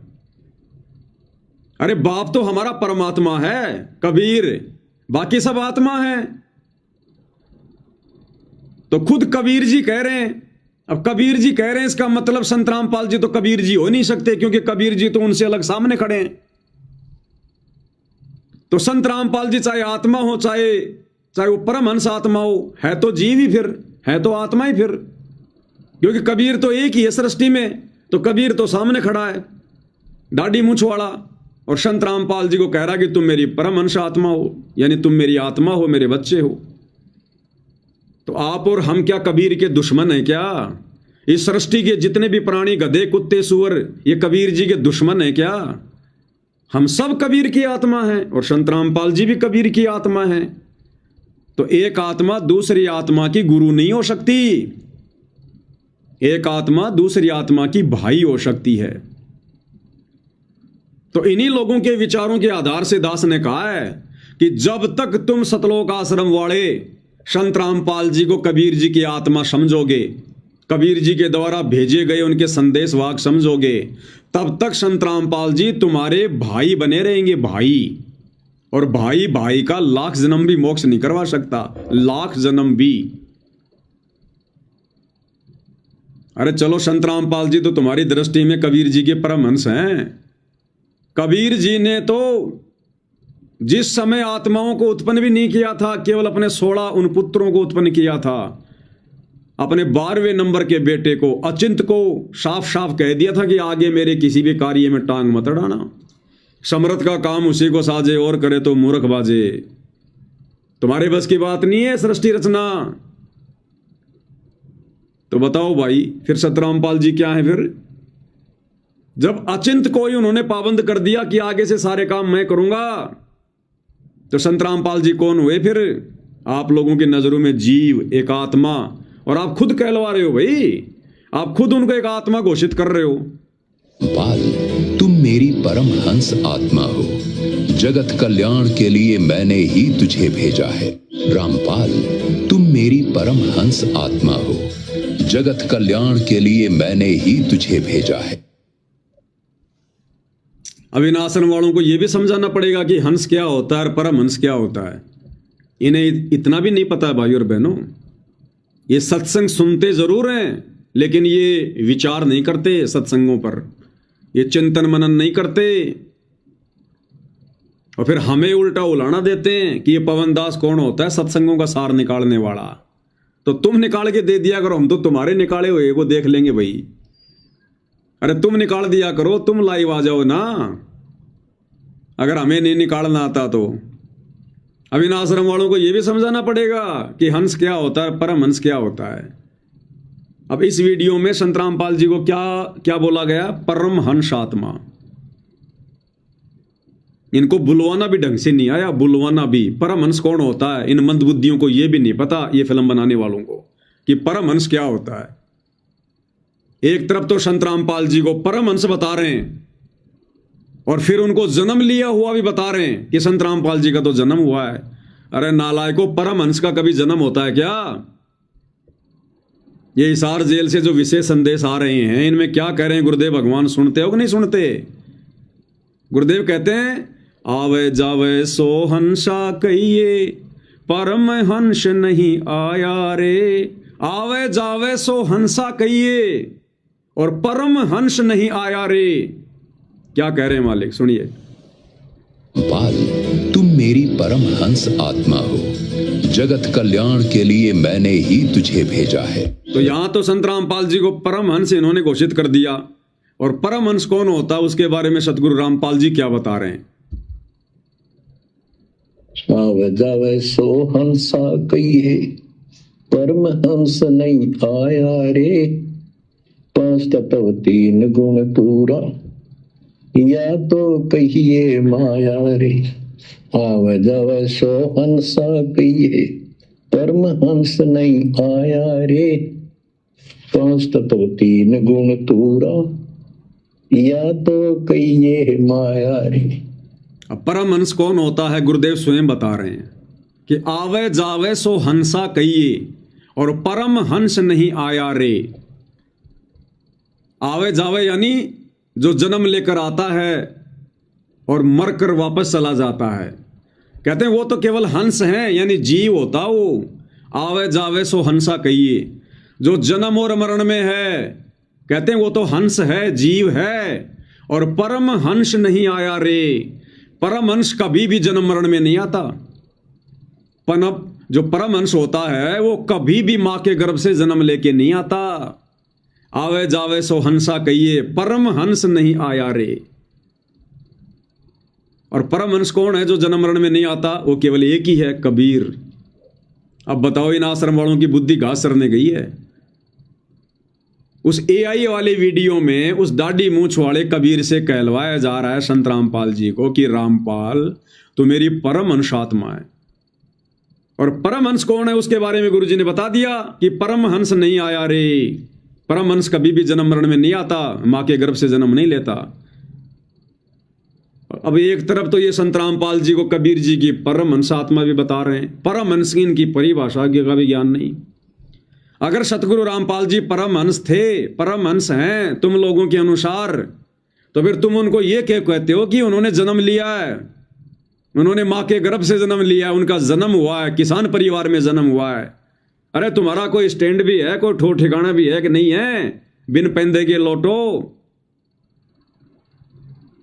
तुम्हें हंस की परिभाषा का नहीं पता, तुम्हें परमहंस की परिभाषा का नहीं पता, तुम्हें सतगुरु की परिभाषा का नहीं पता, तुम्हें भगवान की परिभाषा का नहीं पता।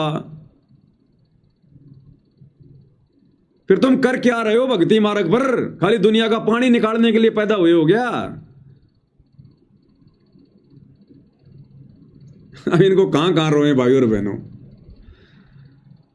गुड़ गोबर एक कर रखा इन्होंने, गुरुदेव की भक्ति मार्ग का ज्ञान का गुड़ गोबर एक मिक्स कर दिया। संगत बेचारी टेस्ट ही भूल गई, गुड़ का गोबर का खा रही है जो सामने आ रहा हो। तो यहां तो गुरुदेव भगवान कहते हैं कि आवे जावे सो हंसा कहिए, परम हंस नहीं आया रे। फिर क्यों तुम सतगुरु रामपाल जी को परम हंस कह रहे हो? और कह रहे हो तो फिर उनको जन्म लिया हुआ क्यों कह रहे हो? पर यहां गुरुदेव स्पष्ट कर रहे हैं कि जो जन्म और मृत्यु में है उससे किसी का मोक्ष नहीं हो सकता। ज्ञानदाता ये स्पष्ट कर रहा है कि अर्जुन तेरे और मेरे बहुत जन्म हो गए। दूसरे अध्याय के 12वें श्लोक में गीता जी में, चौथे अध्याय के 5 और 9 में, और 10वें अध्याय के दूसरे श्लोक में कि मेरे भी जन्म मृत्यु होती है, तेरा भी जन्म मृत्यु होता है। इसलिए जिसकी जन्म मृत्यु होती है तो उसकी साधना करने से वो स्थान मिल ही नहीं सकता, जाने के बाद वापस नहीं आना पड़ता। अब बताओ, गुरुदेव ने तो बिल्कुल क्लियर कर दिया, स्पष्ट कर दिया गीता का ज्ञान सुनाते समय कि उसकी साधना से मोक्ष नहीं हो सकता जो खुद जन्म और मरण में है। अब आज पूरा भगत समाज किसकी साधना कर रहा है? तत्वदर्शी संत की कर रहा है, संत रामपाल जी की कर रहा है। और ये नालायक खुद ही कह रहे हैं कि हमारे गुरु जी का जन्म हुआ है, हमारे गुरु जी जन्म और मरण में हैं। फिर गुरु जी की साधना करने से मोक्ष कैसे हो जाएगा? तुम्हारी थ्योरी और प्रैक्टिकल उत्तर और दक्षिण में भाग रहे हैं, अलग अलग दिशाओं में। तो परमहंस तो भाई कबीर होता है, कबीर जो कभी मां के गर्भ से नहीं आता और उसी की साधना से जन्म मरण का रोग कटता है, उसी की साधना से। अब भाई और बहनों, गुरुदेव भगवान ने जिस प्रकार से हमें ज्ञान समझाया है ना, शास्त्रों का हवाला दे दे के, उस ज्ञान को केवल उनकी विशेष आत्मा ही समझ सकती है। भीड़ के बस की बात नहीं है, भीड़ के बस की बात। गुरुदेव भगवान ने हमें क्या बताया? गुरुदेव ने बताया कि देखो बच्चों, ये जो दुर्गा है ना, दुर्गा, ये दुर्गा तीनों देवताओं की मां है, तीनों देवताओं की मां। और इन तीनों देवताओं का जन्म और मरण होता है। तो संगत ने सहर्ष स्वीकार कर लिया कि हां गुरुजी, बिल्कुल सत्य बात है, ठीक है।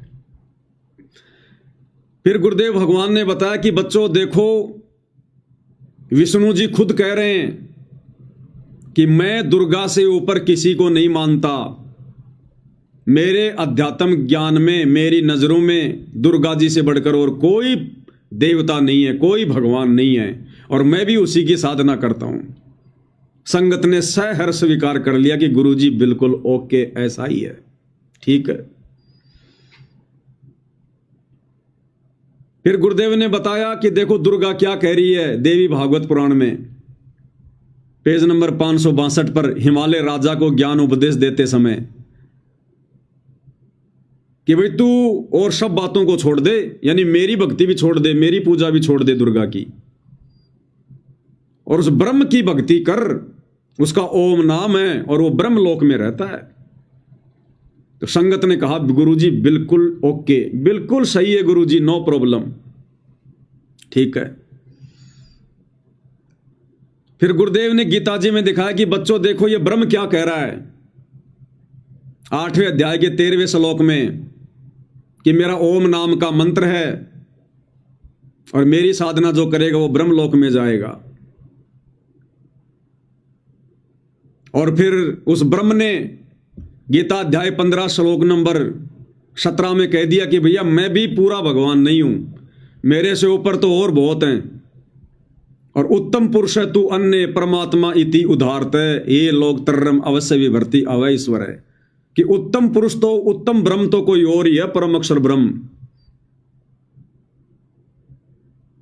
और उसकी जानकारी कोई तत्वदर्शी संत देगा, कोई तत्वदर्शी संत उससे जाकर पूछो। तो संगत ने बिल्कुल सहर्ष स्वीकार कर लिया कि गुरुजी बिल्कुल ओके, ऐसा ही है, ठीक है। अब उस तत्वदर्शी संत ने, यानी सतगुरु रामपाल जी ने, उस तत्वदर्शी संत ने फिर यह बता दिया सत्संग दे दे के, सुना सुना के, कि भैया कबीर भगवान है, कबीर भगवान है जो पूजा के योग्य है, सबका धारण पोषण करता है, कबीर भगवान है। तो संगत ने बिल्कुल सहर्ष स्वीकार कर लिया गुरुजी बिल्कुल ऐसा ही है, कबीर ही भगवान है, ठीक है। फिर गुरुजी ने यह भी दिखा दिया कबीर सागर में कि देखो 650 साल पहले उस कबीर ने क्या कहा था, कि जब आवे 5505 तब ये वचन मेरा होगा साचा, और 12वें पंथ हम ही चल आवें, सब पंथों को मिटाकर एक पंथ चलावें। कबीर ने क्या कहा कि आगे चलकर पिछली पीढ़ी में 12वें पंथ में मैं कबीर खुद ही आऊंगा, लोगों को ज्ञान बताऊंगा, 13वां कबीर पंथ चलाऊंगा, गरीबदास के 12वें पंथ में आऊंगा। तो संगत ने बिल्कुल सहर्ष स्वीकार कर लिया कि गुरुजी बिल्कुल ऐसा ही है, कबीर जी आएंगे, ओके।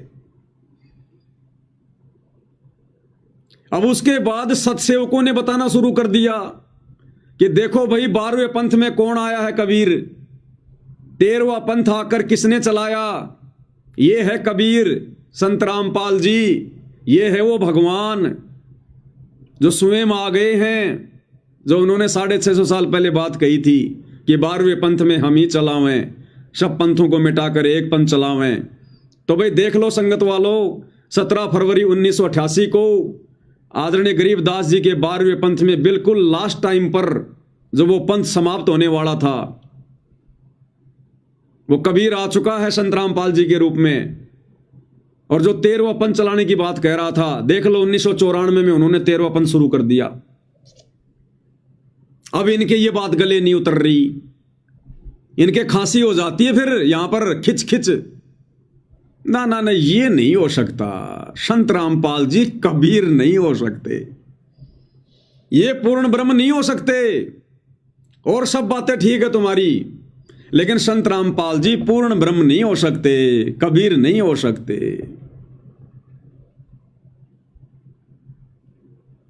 तो चलो भाई तुम्हें और समझाएंगे थोड़ा।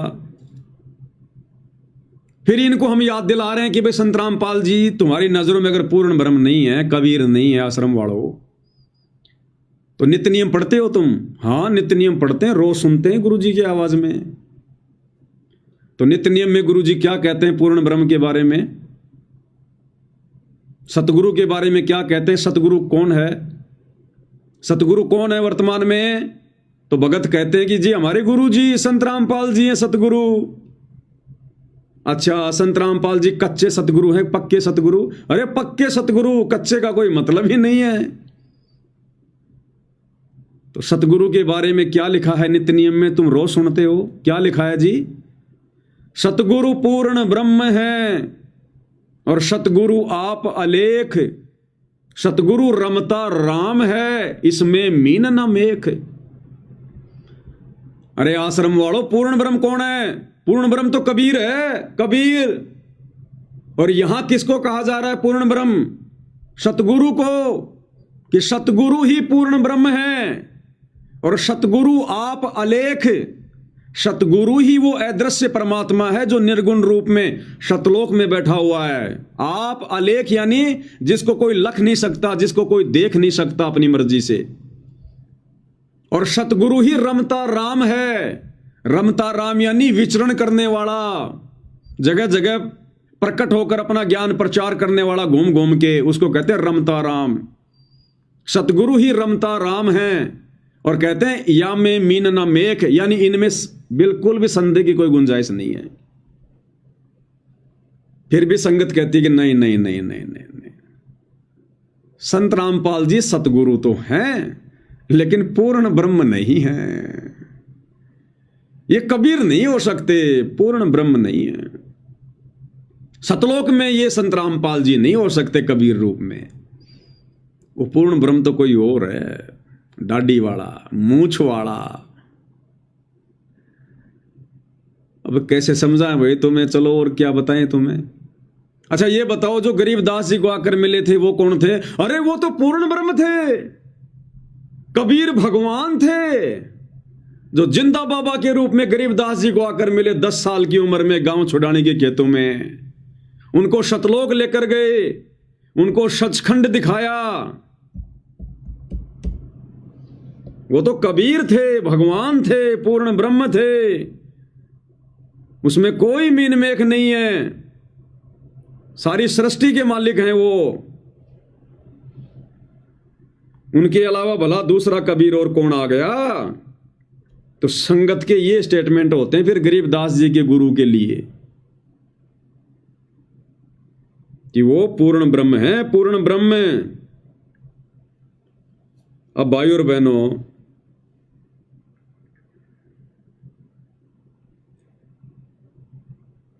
अब गुरुदेव भगवान ने क्या बताया विशेष संदेश में?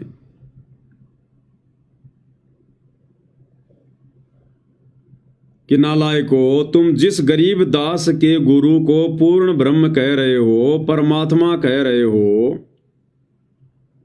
कि वो पूर्ण ब्रह्म है, एक विशेष संदेश दास निकाल रहा है।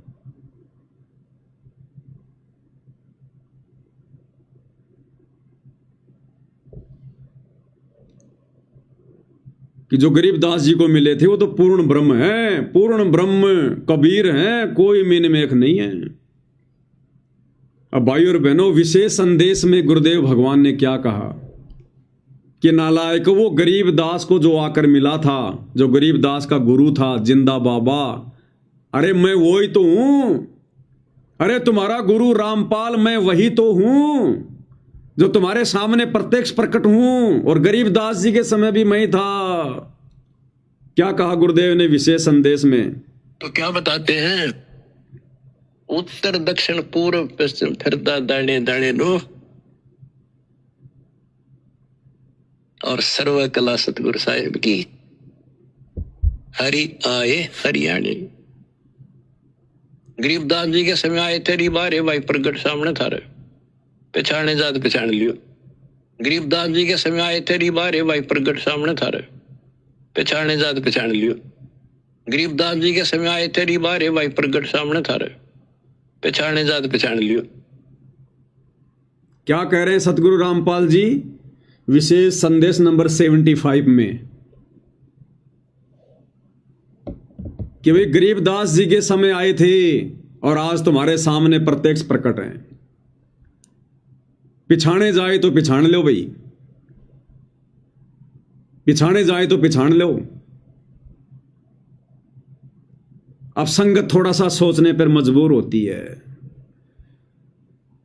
कि भाई हम तो गरीबदास जी के गुरु को पूर्ण ब्रह्म मान रहे हैं, कबीर मान रहे हैं, और यहां तो गुरुदेव ने जेल से जो संदेश भेजे हैं 75 नंबर विशेष संदेश में साफ साफ कह दिया कि रे वो मैं तो हूं जो गरीबदास का गुरु बन के आया था, कि भाई गरीबदास जी के समय आए थे और आज तुम्हारे सामने प्रत्यक्ष प्रकट है, पहचाने जाए तो पहचान लो। लेकिन फिर संगत के मन में आती है कि ये पूर्ण ब्रह्म तो चलो ठीक है, पर ये वो पूर्ण ब्रह्म नहीं हो सकता जो शतलोक में बैठा है, शतलोक में। तो फिर हम सत्य वगैरह को समझाते हैं, तुम संध्या आरती भी करते हो नहीं करते? हाँ करते हैं ना संध्या आरती। कैसे करते हो? अरे गुरुजी का ऑडियो वीडियो चला के करते हैं, काम भी करते हैं और संध्या आरती भी करते हैं। तो नालायको उसी संध्या आरती में जब पेज नंबर 58 पे हम जाते हैं, 58 पेज नंबर पर संध्या आरती में, अब आश्रम वालों की तो पता नहीं कितने पेज नंबर है, लेकिन सात संगत वाली तो 58 पेज नंबर है। तो जब 58 पेज नंबर पे जाते हैं तो इसमें क्या वाणी आ रही है कि पूर्ण ब्रह्म कौन है, सतलोक में कौन बैठा है? अनंत कोटि जाके बाजे बाजें और पूर्ण ब्रह्म अमरपुर साजें। अरे अभी तुमने मान तो लिया था कि गरीबदास जी के गुरु पूर्ण ब्रह्म है, और अब तुम्हारे को गुरुदेव भगवान के मुख कमल से वीडियो सुना दिया, ऑडियो इसार जेल वाला, कि भाई गरीबदास जी के समय आए थे और अब तुम्हारे सामने प्रत्यक्ष प्रकट हैं, पहचान सको तो पहचान लो। तो कौन हुए फिर पूर्ण ब्रह्म वर्तमान में? सतगुरु रामपाल जी हुए ना। हाँ, तो शतलोक में फिर कौन बैठा है? इस वाणी के अनुसार पूर्ण ब्रह्म, अनंत कोटि जाके बाजे बाजे, पूर्ण ब्रह्म अमरपुर साजें। फिर भी संगत का थोड़ा पेटा सा नहीं भरता कि नहीं नहीं नहीं, नहीं मजा नहीं आया, पूरी तरह से मजा नहीं आया। कोई और हमारे जैसा कोई भगत कहे तब बात बने। ये सत्सेवकों की बात नहीं मानेंगे, कोई आश्रम वाला कहे ना ये बात भगत कि भाई सतलोक में गुरुजी बैठे हुए हैं, तब बात बनाए। ये ऐसे ऐसे तो पूर्ण ब्रह्म नहीं। अब इनको भाई और बहनों इन्हीं के भक्तों के एंट्री सुना देते हैं आश्रम वालों के, क्योंकि हमारे ऊपर तो ये विश्वास करते नहीं है। तो आश्रम वालों के सुना देते हैं भाई और बहनों। कम से कम उनकी बात मान के भी अगर इनकी बुद्धि ठिकाने आ जाए तो इन भोली आत्माओं का भला हो जाए, इनका भला हो जाए अगर इनकी बात भी मान लेंगे तो। अगर ये तो भाई तुम्हें आश्रम वालों के एक दो इंटरव्यू सुना देते हैं। ये इंटरव्यू हमने तो बनाए नहीं, हम तो इनको जानते भी नहीं। इन सतलोक आश्रमों में इन्होंने इंटरव्यू दिए हैं। तो ये आश्रमों से जुड़ी एक बहन है, ये बहन ही तुम्हें बताएगी भाई कम से कम इनकी बात तो मान लेना। अगर सत्सेवकों की नहीं मानो तो इन आश्रमों से जुड़े हुए लोगों की तो मान लो। ये बहन कह रही है मैं सतलोक में गई थी, मुझे गुरुजी लेकर गए थे, और सतलोक के सिंहासन पर कौन बैठे हुए थे? मुझे गुरुजी लेकर गए, और जब मैंने वहां देखा कबीर साहिब बैठे वहां सिंहासन पर और संत रामपाल जी उसके ऊपर चवर कर रहे हैं, तो मेरे मन में आया कि ये है कबीर भगवान जिस पर संत रामपाल जी चवर कर रहे हैं।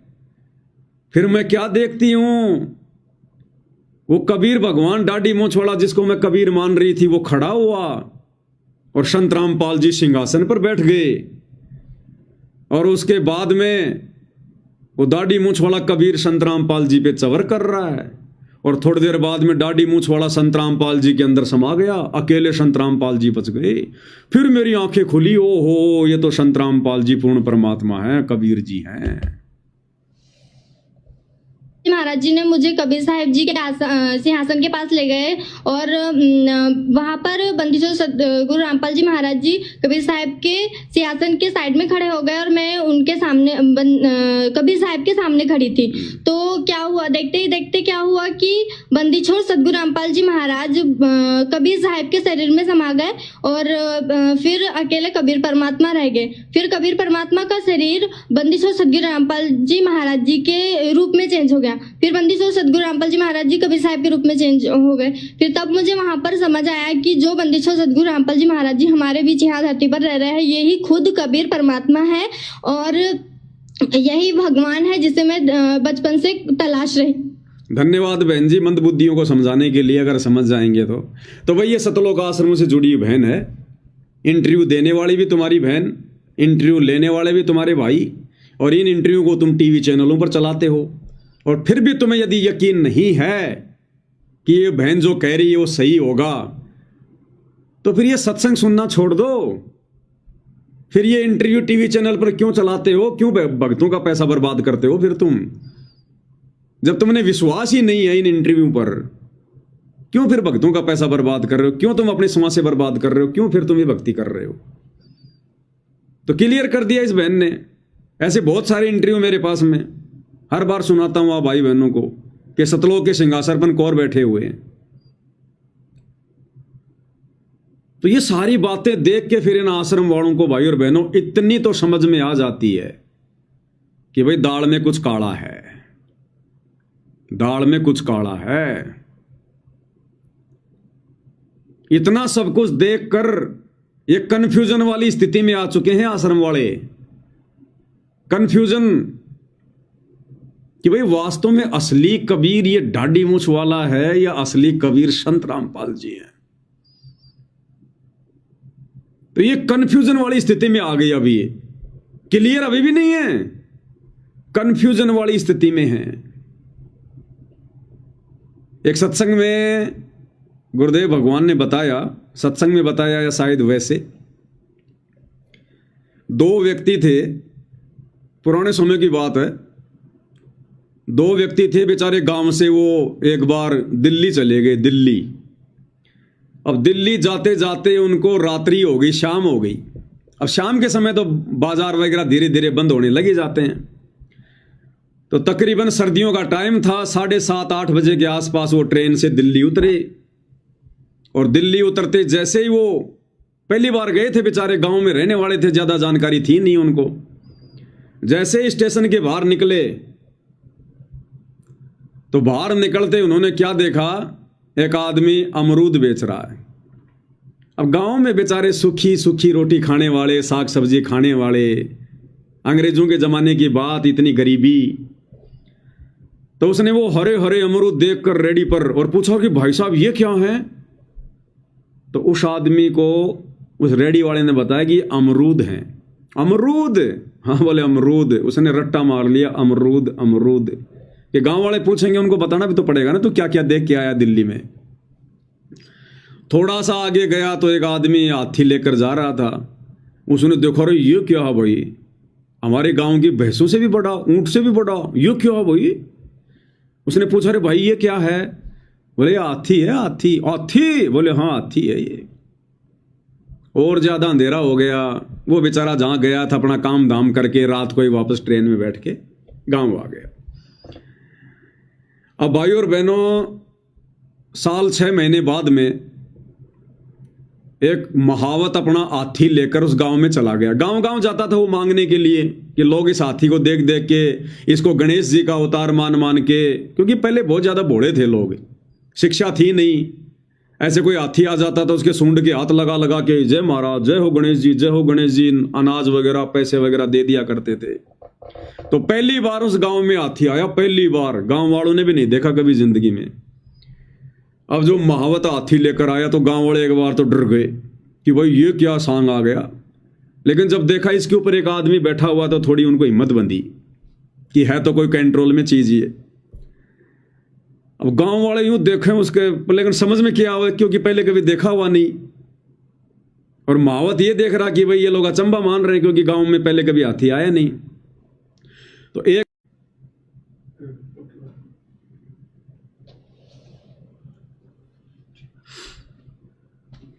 थोड़ा नेट वगैरह चला गया था भाई और बहनों।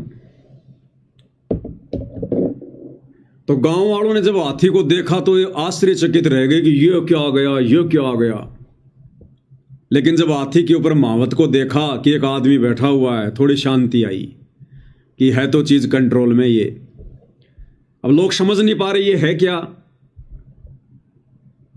तो एक आदमी ने कहा, वो दिल्ली गया था ना वो रामचंद्र, उसको लाओ बुला के, वो बताएगा। तो लोग उसको लाए बुला के। अब वो भी कंफ्यूज हो गया वो भी बेचारा कंफ्यूज हो गया। अब भाई और बहनों, उसने क्या किया, हाथी के चारों तरफ यूं घूमने लगा, देखने लगा यूं बड़े गौर से, बड़े गौर से। तो गांव वालों ने कहा, तू बताता क्यों नहीं, तू दिल्ली गया था, के है यो? तो उस रामचंद्र ने कहा बड़ा ध्यान से यूं मतलब सोच विचार के, बोला भाई गांव वालों,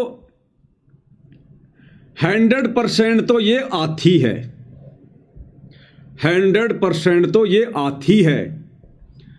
और अगर ये हाथी नहीं है तो अमरूद में तो कोई शक ही नहीं है बोला 100% तो ये हाथी है। अगर 1% हाथी नहीं हुआ तो अमरूद में तो कोई शक ही नहीं है, अमरूद तो फिर ये है ही है। क्योंकि बेचारे ने दो ही चीज देखी थी, हाथी और अमरूद। तो कंफ्यूज हो गया वो, कई दिन की बात हो गई, भूल गया हाथी कौन सा था और अमरूद कौन सा था। तो सोच समझ के विचार किया, बोले भाई 100% तो ये हाथी है। अगर हाथी नहीं हुआ तो अमरूद में तो फिर कोई शक ही नहीं है, अमरूद तो ये पक्का है। तो भाई और बहनों, इन आश्रम वालों को तो इन सत्संगों में, बेचारी भोली भाली आत्माओं को इन समागमों में केवल एक ही चीज पढ़ाई जाती है, एक ही चीज, पवनदास गुरुद्रोही, पवनदास गुरुद्रोही। गुरुद्रोही की पैड़ पर जप गावे बीर, 84 निश्चय पढ़े सतगुरु कहें कबीर। बस ये दो बातें इनको रटा रखी हैं, दो बातें, इससे ज्यादा इनको कुछ नहीं पता इनको। तो ये कंफ्यूज तो हो गए सात संगति की वीडियो देख देख के। इतना तो इनके अंदर सिस्टम थोड़ा हिल गया कि यो सौदा के है, यो असली भगवान दाढ़ी मूंछ वाला है, सतगुरु रामपाल जी है। लेकिन कन्फर्म ये अभी भी नहीं हो पा रहे यो हाथी है का अमरूद है तो भाई और बहनों, हाथी तो हाथी रहेगा, हाथी तो हाथी रहेगा, और अंत में मानने में भलाई है। तो भाई और बहनों, अभी इनके भाग्य के ऊपर है, इनके संस्कार के ऊपर है, क्योंकि सकल पदार्थ है जगमाही और भाग बिना नर पावत नाही। तो ये इतना आसान नहीं है इस कबीर भगवान को समझना, इसको पहचानना। भाई और बहनों, बड़ा मुश्किल काम है।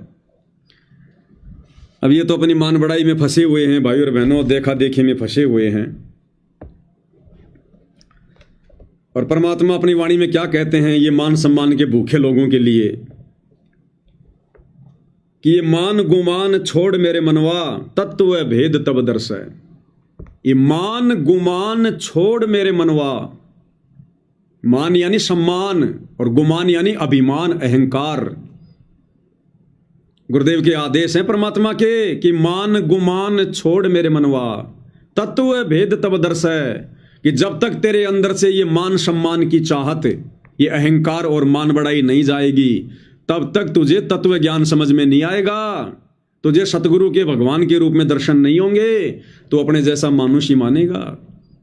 तो ये लितानी गांव के अंदर ये सतलोक आश्रम वाले जो ये सोल वगैरह सम्मान के रूप में स्वीकार कर रहे हैं, अभी तो इनमें मान बढ़ाई की भूख है।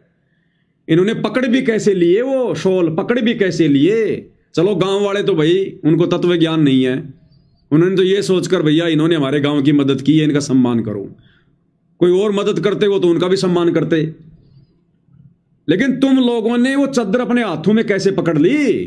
तुम्हारे हाथ क्यों नहीं कट गए उस समय? क्या उदाहरण पेश कर दिया तुम लोगों ने, अपना मजाक बनवा लिया तुमने भगत समाज के सामने। अरे वर्तमान के 90% भक्तों की आंखें बंद है, तो इसका मतलब ये थोड़ी है कि आने वाले समय में भी भक्तों की आंखें ऐसी बंद रहेंगी। लोग हंसा करेंगे तुम्हारी मूर्खता पर इन वीडियो को देख देख के। तो परमात्मा कहते हैं मान गुमान छोड़ मेरे मनवा, तत्व भेद तब दर्श है। और प्रेम भाव सतगुरु में हो जा, तब सहज अमृत बरस है। और जब तक तेरा प्रेम, तेरा प्यार एकमात्र अपने गुरुदेव भगवान में नहीं होगा, तब तक तेरी बात नहीं बनेगी। तो अभी तक तो इनके 5-5 पति हैं।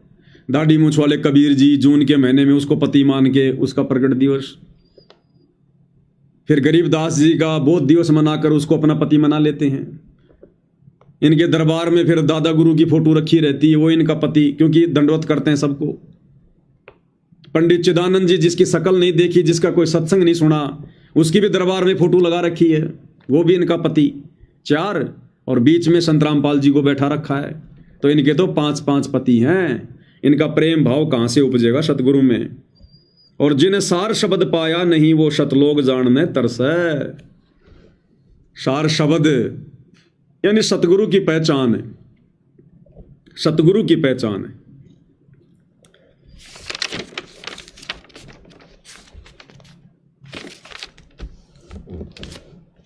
तो भाई और बहनों, एक छोटा सा शब्द है परमात्मा का, ये गा लेते हैं मालिक की महिमा में।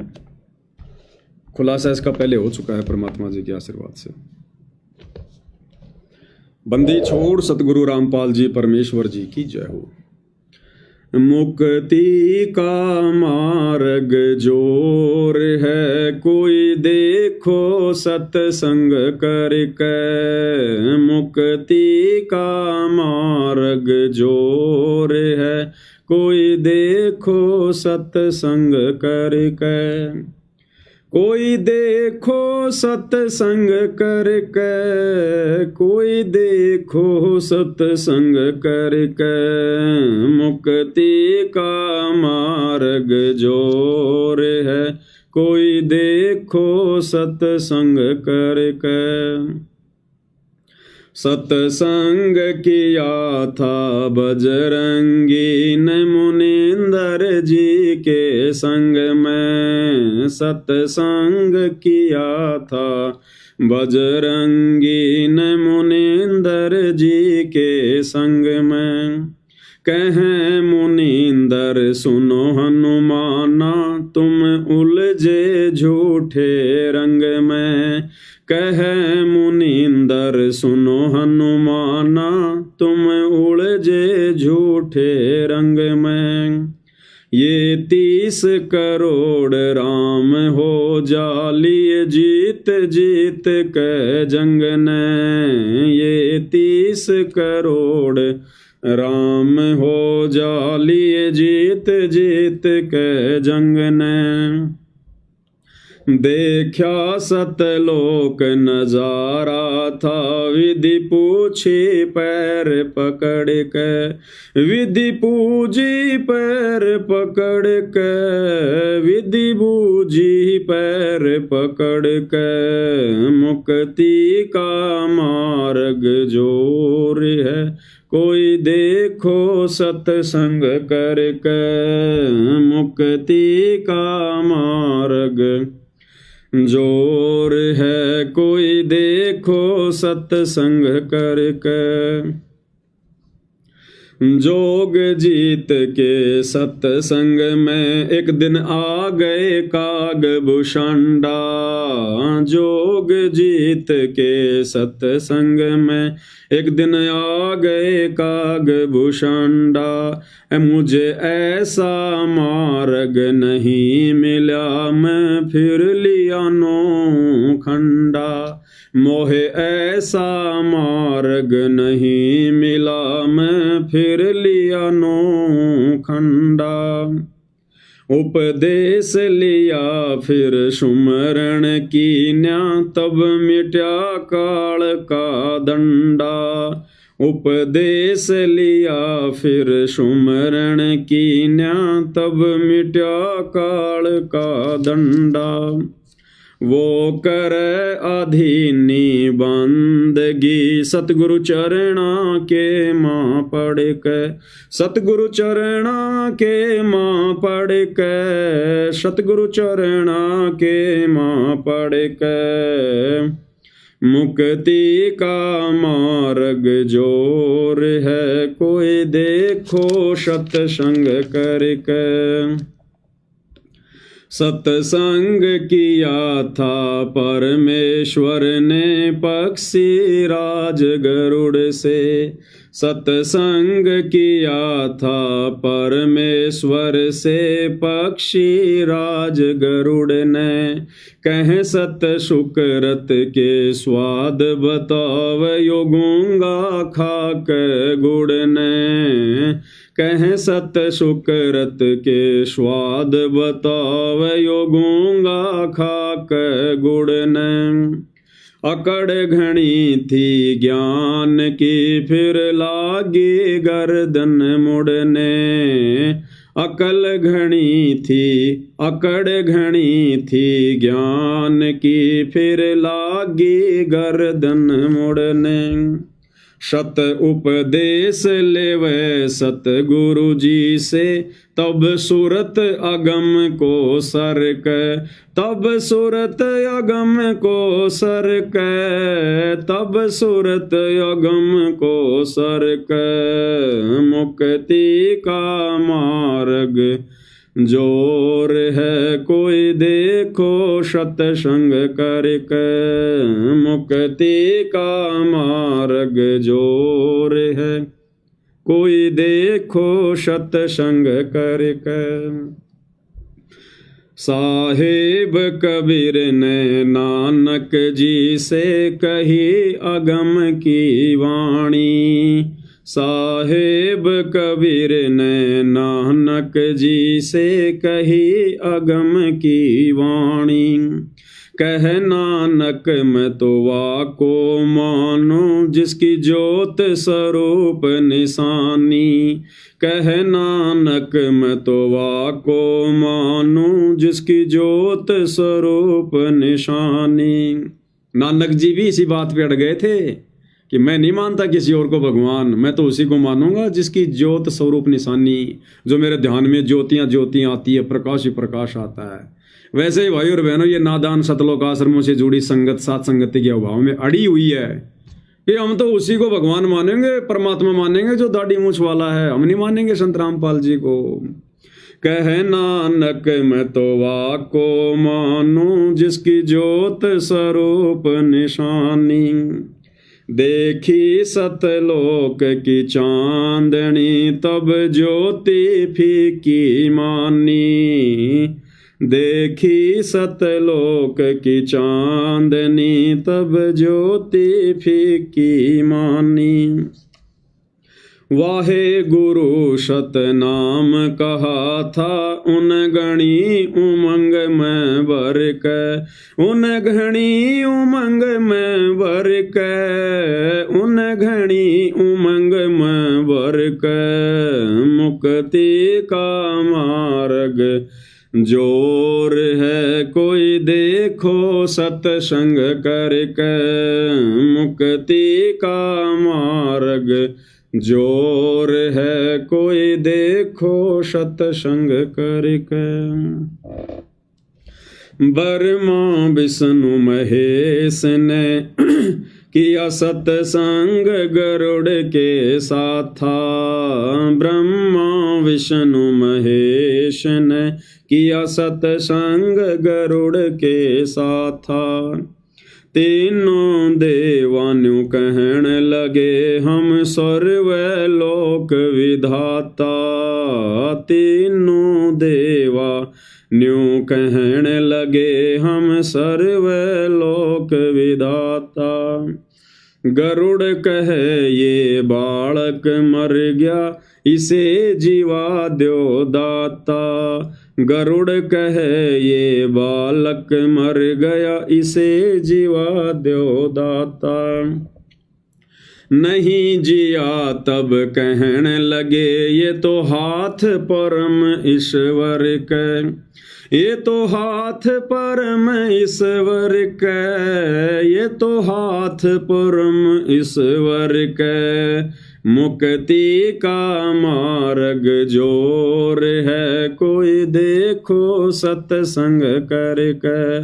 मुक्ति का मार्ग जोर है, कोई देखो सत्संग करके। साहिब कबीर के सत्संग में एक दिन आ गए गोरखनाथा। साहिब कबीर के सत्संग में एक दिन आ गए गोरखनाथा। वो सिद्धि बल से बोलता, सतगुरु कहें ज्ञान की बातां। वो सिद्धि बल से बोलता, सतगुरु कहें ज्ञान की बातां। जब पूर्ण सिद्धि दिखलाई तब नाथ जी रगड़या माथा। जब पूर्ण सिद्धि दिखलाई तब नाथ जी रगड़या माथा। गोरख ने भेद शब्द का पाया सतगुरु चरणा बीच पसर के। सतगुरु चरणा बीच पसर के। सतगुरु चरणा बीच पसर के। मुक्ति का मार्ग जोर है कोई देखो सत्संग करके। मुक्ति का मार्ग जोर है कोई देखो सत्संग करके। सत्संग हुआ था सामन के घर कैसी हुई सतगुरु मेहमानी। सत्संग हुआ था सामन के घर कैसी हुई सतगुरु मेहमानी। अन्न नहीं था प्रसाद को तब चोरी करण की ठानी। अन्न नहीं था खान को तब चोरी करण की ठानी। सतगुरु सेवा कारण लई खुद लड़के की प्राणी।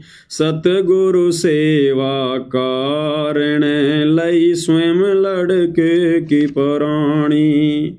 भगत वो पाड़ा जीत गए जो हुए आश्रय सतगुरु के।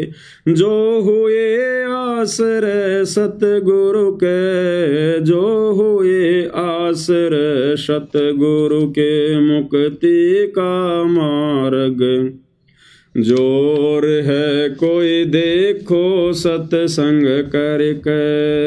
मुक्ति का मार्ग जोर है कोई देखो सत्संग करके।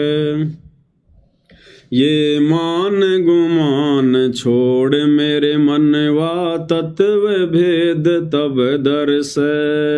ये मान गुमान छोड़ मेरे मनवा तत्व भेद तब दर्श।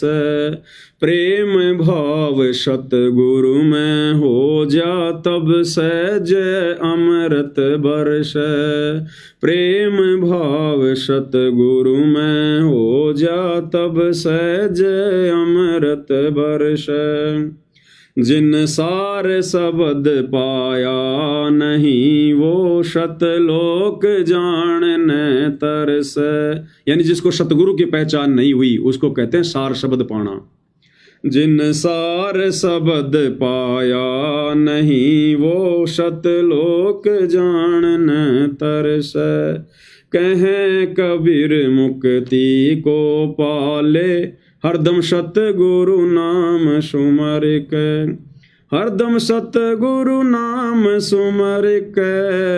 हरदम सतगुरु नाम सुमर के। मुक्ति का मार्ग जोर है कोई देखो सत्संग करके। मुक्ति का मार्ग जोर है कोई देखो सत्संग। बंदी छोड़ सतगुरु रामपाल जी परमेश्वर जी की जय हो। तो भाई और बहनों, पूज्य गुरुदेव भगवान के आशीर्वाद से आज की सात संगति में केवल इतना ही। परमेश्वर हम सभी आत्माओं को सद्बुद्धि दे, आशीर्वाद दे, हमारा मार्गदर्शन करे। जिस प्रकार से काल के जाल में आश्रम वाले भाई बहन फंसे हुए हैं, भटके हुए हैं, ऐसे परमेश्वर इस काल बली से हमारी रक्षा करे, हमारी सुरक्षा करे और हमें भक्ति की ऊंचाइयों पर बैठाए और इसी मनुष्य जन्म में परमेश्वर हमें मोक्ष प्रदान करे। एकमात्र यही कामना में सभी सत्सेवक भाई बहनों की गुरुदेव भगवान से है। तो आज की सात संगति में केवल इतना ही। कल परमात्मा फिर मौका देंगे, फिर भगत भाई बहनों के बीच में हाजिर होंगे। बंदी छोड़ सतगुरु रामपाल जी परमेश्वर जी की जय हो।